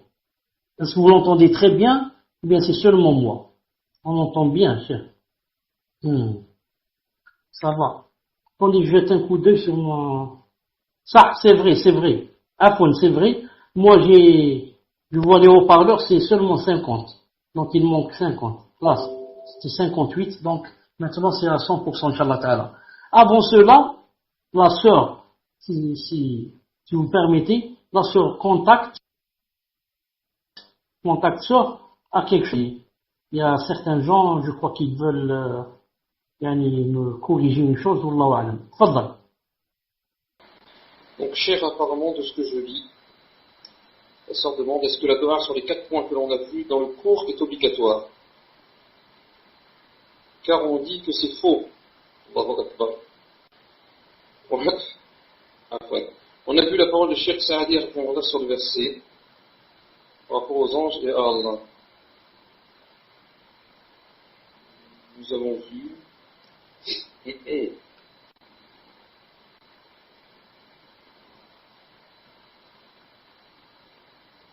Donc il y a deux choses, cher. Donc la première chose par rapport au est-ce que sur les 4 points que l'on a vu dans le cours est obligatoire, et par rapport à la parole de Cheikh Saadi, on va sur le verset, par rapport aux anges et à Allah Azza wa Jal, nous avons vu qu'Allah était près du défunt par sa science, d'après la parole de Cheikh Saadi, et on me dit que c'est faux. D'accord, donc apparemment il y a deux choses fausses, ya Cheikh. Allah ibarak, masha'Allah. Allah ibarak, ya Cheikh. تفضل يا شيخ.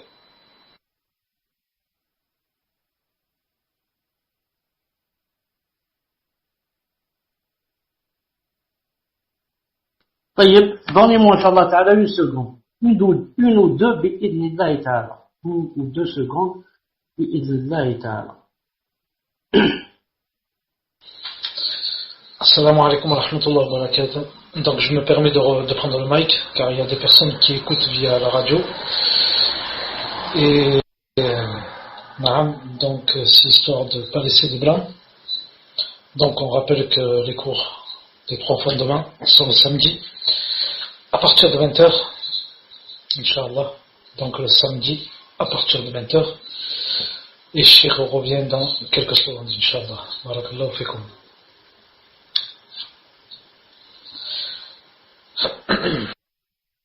Salam alaikum wa rahmatullah. Est-ce que vous m'entendez? Alhamdulillah. Donc, d'après ce que j'ai compris, Wallah subhanahu wa ta'ala alam, c'est que la personne qui dit que il y a 2 choses ici qui sont fausses, ce que j'ai compris, il se peut que je me trompe.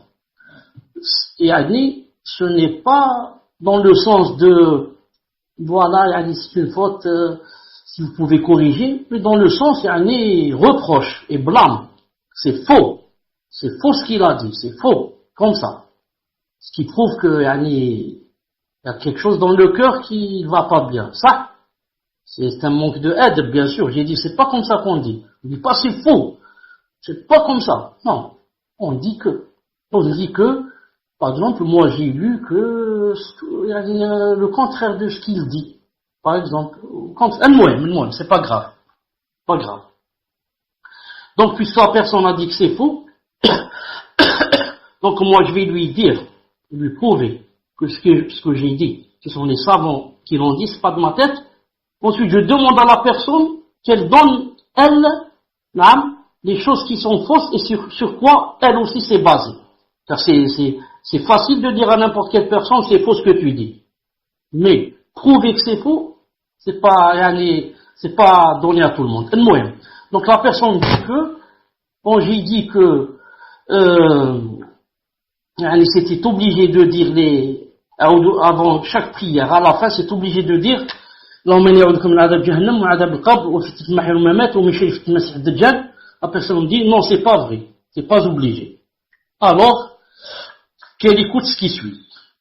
Si au moins elle avait dit, comme je l'ai dit toujours, qu'il y avait 2 avis, et que l'avis le plus fort que c'est obligatoire, la personne dit non, c'est faux, il n'y a pas ça. Alors écoute. Écoutez, قال الشيخ الإسلام ابن تيمية. Donc Cheikh al-Islam, rahimahullah, dit, Cheikh al-Islam dit dans Majmou' al-Fatawa, numéro 22, page 518. Vous m'entendez, hein? Vous m'entendez? Alhamdulillah. Cheikh al-Islam, Majmou' al-Fatawa, page 518, il dit, attendez, je perds pas la page, j'ai dit Cheikh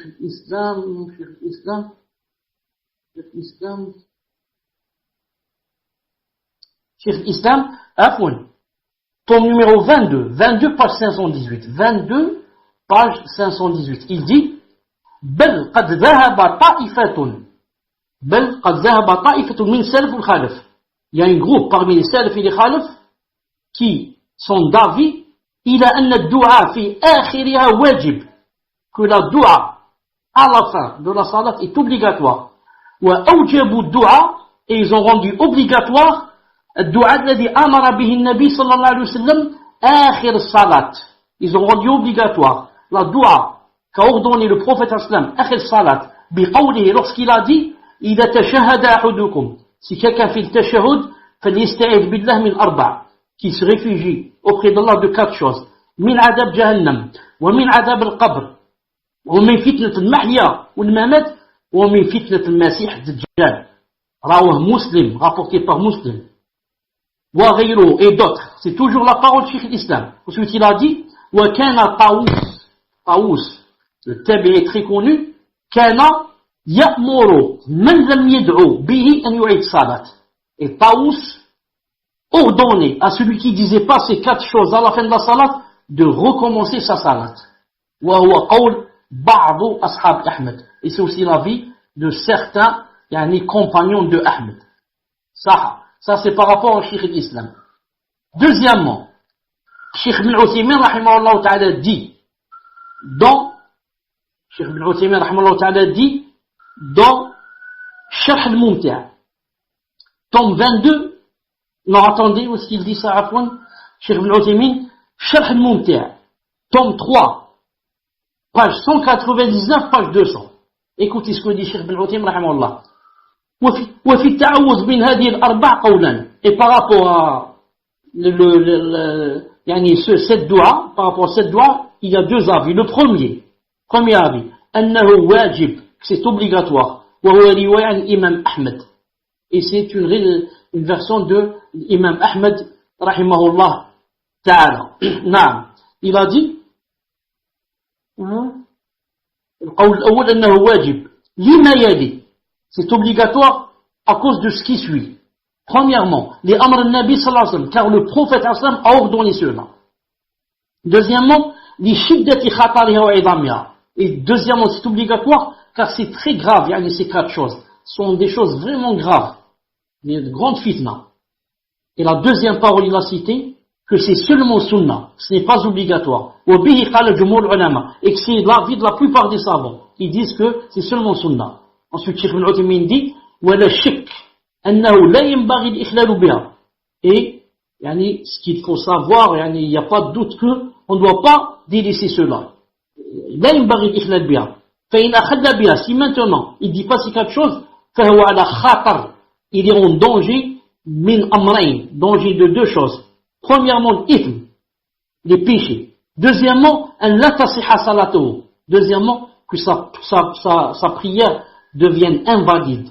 ولهذا كان بعض السلف يأمر من لم يتعود منها بالإعادة بالصلاة. Et c'est pourquoi certains des salafs ordonnaient à celui qui ne disait pas les quatre choses de refaire la salat. Sharh al-Mumti' numéro 3, tome 3, page 199, page 200. Donc j'attends que la personne maintenant m'envoie où elle a lu que c'était pas que le fait de dire que c'était obligatoire est faux. Est-ce que vous m'entendez? La deuxième des choses, quand j'ai parlé par rapport وَنَحْنُ أَقْرَبُ إِلَيْهِ مِنْ حَبْلِ الْوَارِدِ, et j'ai dit que certains ont dit c'est Allah Ta'ala qui est plus proche avec sa science, et d'autres ont dit que c'était les anges. La personne a dit que c'est faux, c'est pas vrai ça. Donc la personne qu'elle nous montre son tafsir où il est dit que c'est faux, où il est dit que c'est faux. Quant à moi, si j'ai dit cela, voilà sur quoi je me suis basé. Premièrement, Tafsir al-Barawi, tome numéro 5, page 22. Il a dit وَنَحْنُ أَقْرَبُ إِلَيْهِ مِنْكُمْ, et nous sommes plus proches de lui que vous. Il a dit بِالْعِلْم, par la science, وَالْقُدْرَةِ, la puissance, وَالرُّؤْيَةِ, et la vision. Donc nous sommes proches de lui, science, puissance et ru'ya, et la vision. Tome numéro 5, page 22. Ensuite, on va voir Tafsir Sa'di rahimahullah. Tafsir Sa'di rahimahullah ta'ala, dans le verset où Allah subhanahu wa ta'ala a dit, lorsqu'Allah ta'ala a dit, فإذا بلغت الحلقوم etc. lorsqu'il a dit وَنَحْنُ أَقْرَبُ إِلَيْهِ مِنْكُمْ وَلَكِنْ لَا تُبْصِرُونَ, nous sommes plus proches de lui alors que vous ne voyez pas. Il a dit فَهَلَّا إِذَا بَلَغَتِ الْحُلْقُومِ, est-ce que lorsque c'est arrivé au gosier وَالْحَالُ أَنَّ نَحْنُ أَقْرَبُ إِلَيْهِ مِنْكُمْ, et que nous sommes plus proches de lui que vous, بِعِلْمِنَا, avec notre science, وَمَلَائِكَتِنَا, et nos anges. Nous sommes plus proches avec notre science et nos anges. Sa'di, tome 1, page 537. Ensuite, écoutez, Tafsir Ibn Kathir, tome 7, page 548. وَنَحْنُ أَقْرَبُ إِلَيْهِ مِنْكُمْ, nous sommes plus proches de lui que vous, c'est-à-dire بِمَلَائِكَتِنَا, avec nos anges. Ensuite, Tafsir Tabari, tome 23, page 157. وَنَحْنُ أَقْرَبُ إِلَيْهِ مِنْكُمْ, nous sommes plus proches que vous.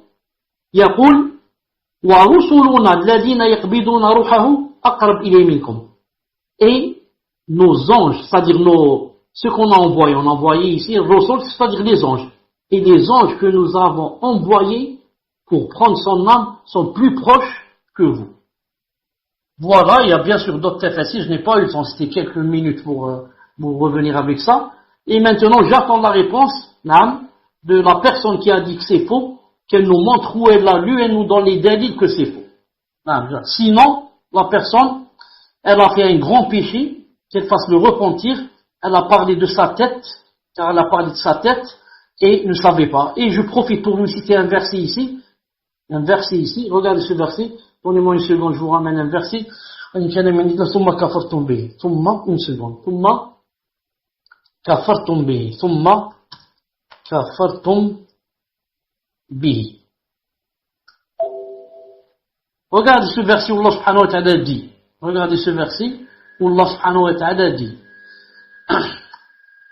قل أرأيتم إن كان من عند الله ثم كفرتم به من أضل ممن هو في شقاق بعيد.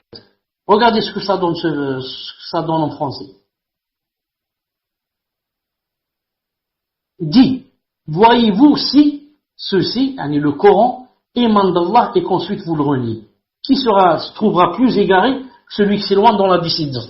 Les savants disent, regarde, ici une chose vient d'Allah, vient du Coran, et tu la renies, tu dis non, ça c'est pas vrai, il n'y a pas. Comme la personne a dit maintenant, elle dit c'est pas vrai, c'est pas Allah Ta'ala qui est plus proche, ni par sa science, ou alors c'est pas les anges là, alors que c'est dans le Coran. C'est Allah Ta'ala qui a dit ça, et les savants ont expliqué. Et la personne renie. C'est pour ça, jamais on ne doit renier qu'avec des preuves. Non, quand je veux dire que telle chose est fausse, je dis voilà, telle chose est fausse à cause de ceci, cela. Voici la preuve. Voici la preuve. Mais dire comme ça, de sa tête, les choses sont fausses, c'est facile. Tout le monde peut dire ça. On se remplit de péché, qu'Allah Ta'ala nous préserve. On passe à Allah Ta'ala à la prochaine question. Tfadlal. Donc on va passer à la deuxième question. Pour toutes ces précisions. Donc deuxième question. J'ai du mal à comprendre surtout vis-à-vis du destin. Je sais que le mal et le bien sont écrits dans notre destin. Attends, je recommence. J'ai du mal à comprendre surtout vis-à-vis du destin. Je sais que le mal et le bien sont écrits dans notre destin. Allah aime le bien. Et de ce fait, pourquoi Allah Azza wa Jalla nous prescrit le mal au sein de notre vie?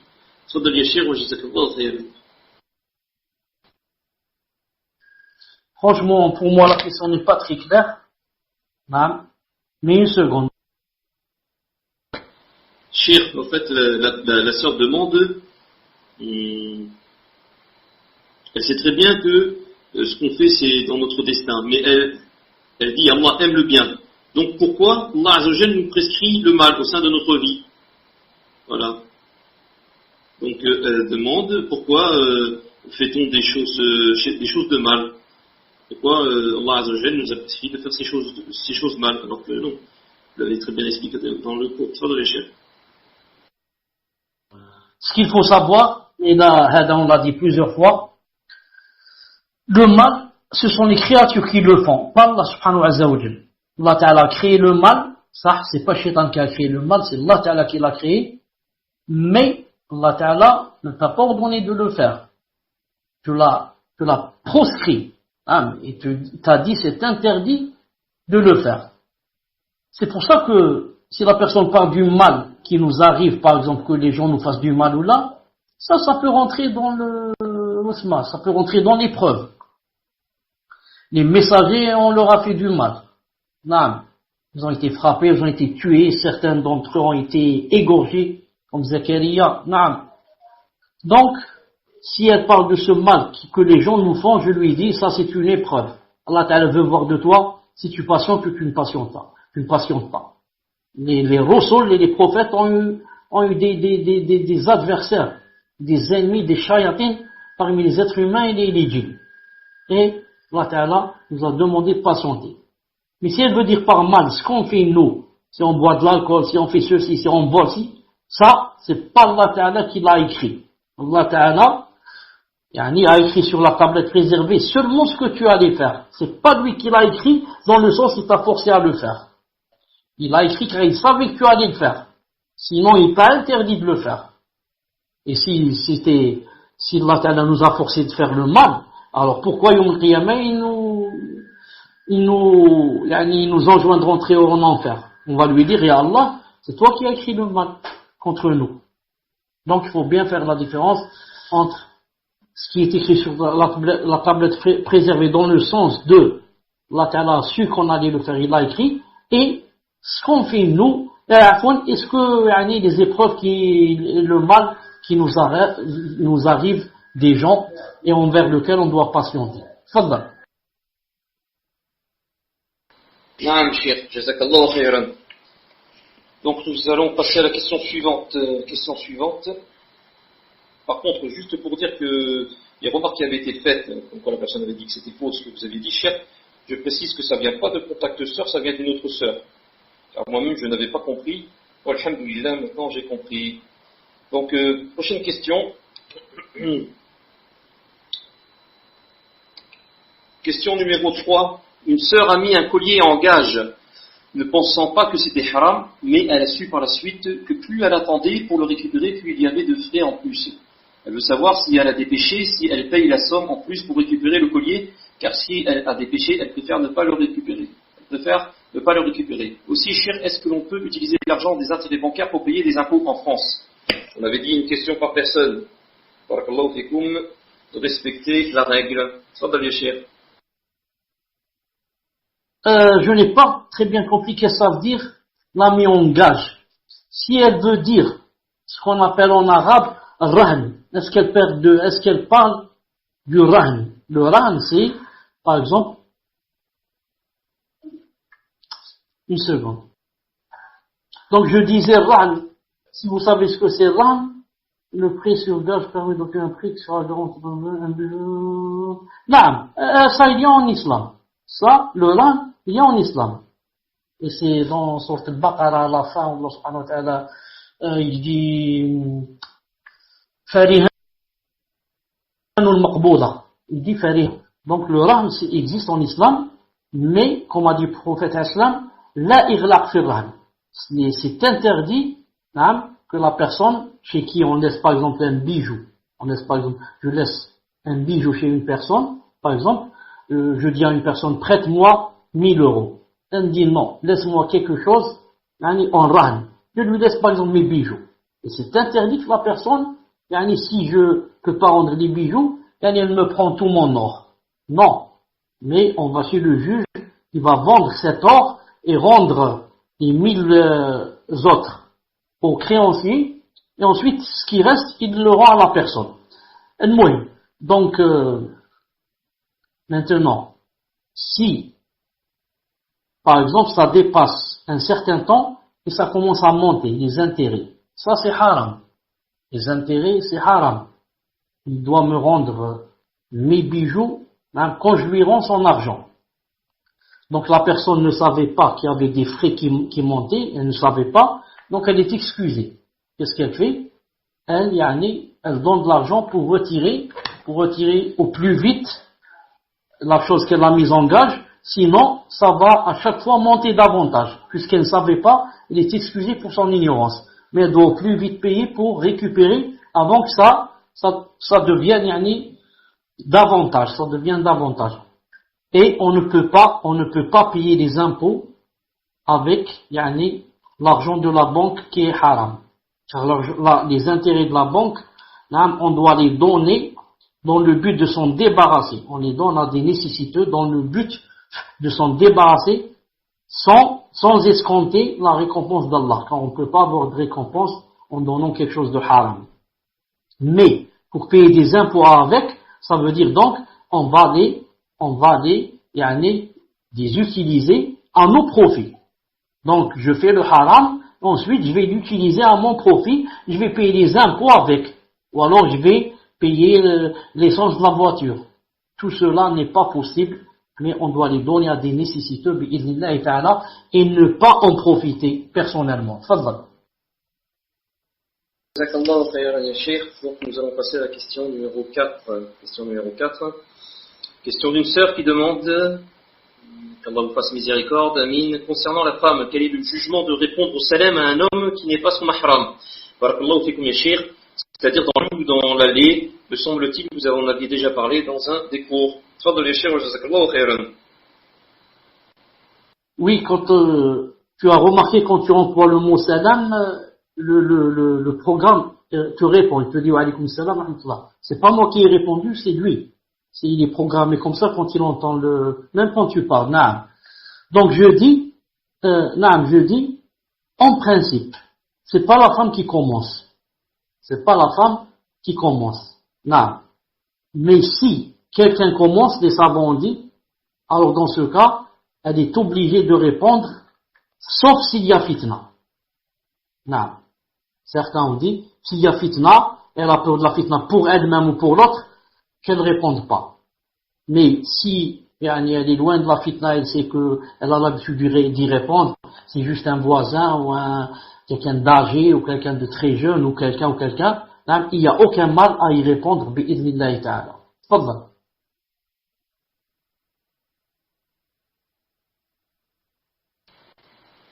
D'accord, ya Cheikh, jazakallahu khayran. Donc nous allons passer à la question numéro 5. Question numéro 5. Donc question d'une sœur qui demande, je souhaiterais des précisions quant au verset suivant. Donc le verset Ya ayyuhalladhina amanu, a'udhu billahi minash shaitanir rajim, Ya ayyuhalladhina amanu liyastadhinkum alladhina malakat aymanukum walladhina lam yablughu al-huluma minkum thalatha maratin min qabli ma fil fajri وحين تضاعون ثيابكم من الظهيرات ومن بعد الصلاة عشاء ثلاث عورات لكم ليس عليكم ولا عليهم جناح بعدهن طواف عليكم بعضهم على بعض كذلك يبين الله لكم الآيات والله عليم حكيم. تفضل يا شيخ وجزاك خيرا. Donc elle demande Afwan, pouvez-vous nous expliquer comment l'enfant doit demander la permission d'entrer et à partir de quel âge? Et si l'enfant de 4-5 ans dort avec les parents, rentre-t-il dans ce verset? Jazakallahu khayran Cheikh. Tfadhal ya Cheikh. Les versets, ou bien le verset qui a été cité ici par la sœur, veut dire que pendant ces 3 moments, عند الفجر, et pendant la sieste, et après ça, c'est-à-dire dans ces 3 moments, et en général, à chaque fois que l'homme est avec son épouse, l'enfant doit demander la permission avant d'entrer dans la pièce. C'est-à-dire que pendant d'autres moments, à 10 heures ou bien à 18 heures ou à n'importe quel moment, par exemple, c'est plus ou moins permis de rentrer.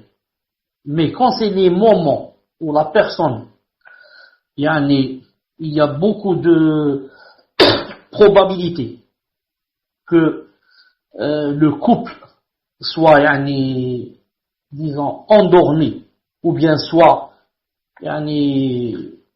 dans un moment d'intimité, et c'est pendant ces 3 moments-là, hein, l'enfant n'a pas le droit, donc surtout que autrefois il n'y avait pas les portes, etc. Il y a juste un rideau comme ça, il le poussait, il rentre. Et maintenant, alhamdoulilah, il y a des portes. Et les portes maintenant, alhamdoulilah, il y a la clé. Il y a la clé. Donc on le coupe et dans quelque chose d'intime, il ferme la porte à clé. Il ferme la porte à clé. Et même s'il sait que la porte a ce qu'on appelle, je ne sais pas comment ça s'appelle ça, là où on met la clé pour ouvrir. S'il sait que la clé, le petit trou là, ça donne directement la serrure. Si ça donne, si on peut voir de la serrure. Des fois la clé est un peu grosse, donc si on enlève la clé, il y a un trou. Si je sais que, parce que l'enfant c'est quoi? L'enfant c'est un enfant. Il sait pas ce qui se passe. L'enfant quand il sait que sa mère ou là son père ou là il est dans la salle de bain ou là, s'il y a la porte, par exemple la salle de bain, si au bas de la porte il y a comme ça une petite fenêtre d'aération, là il essaie de voir, il se met sur son ventre, il essaie de voir qu'est-ce que fait le père à l'intérieur ou bien la mère. C'est un enfant, c'est ça, il sait pas. Donc je disais, même s'il y a la serrure là, il doit mettre quelque chose derrière pour cacher, pour que ne pas permettre à l'enfant de voir ce qui se passe. Donc le verset parlait surtout au moment où autrefois où c'était facile de rentrer dans la chambre et de trouver les parents dans l'intimité. Et maintenant, alhamdoulilah, qu'il y a les portes, il y a les clés, etc. La personne doit prendre soin de faire de sorte que l'enfant ne tombe pas avec son regard dans des choses comme ça, intimes. Et si l'enfant a 4-5 ans, dort-il avec les parents dans 4-5 ans, l'enfant commence, à 4-5 ans, il a commencé déjà à connaître les choses. À 4-5 ans, s'il n'y a pas d'autre moyen que de le faire dormir dans la même chambre, alors les parents doivent prendre beaucoup de précautions s'ils font des choses intimes. Il faut être très sûr que non seulement il est en train de dormir, mais encore qu'il a par exemple sa tête tournée de l'autre côté. Parce qu'il peut se réveiller et feindre qu'il est en train de dormir alors qu'il a les yeux entrouverts et il voit. Non, il faut être sûr qu'il dort d'un côté et de l'autre, qu'il a sa tête qui est de l'autre côté, qui n'est pas du côté des parents. Non. Wallahu ta'ala a'lam. Tfaddal. Naam, jazakallah khayran ya Cheikh. Donc nous allons passer à la question numéro 6. Donc, question numéro 6, question d'une sœur. Voilà, qu'Allah vous fasse miséricorde et vous élève en degré. Je n'arrive pas à délaisser un péché qui persiste. À chaque fois, je renouvelle le repentir, mais je retombe. Au final, j'ai peur d'avoir une mauvaise fin à cause de ce péché. Allah yahfad. Que me conseillez-vous, noble Cheikh? Barakallahu fik. Tfaddal ya Cheikh wa jazakallahu khayran.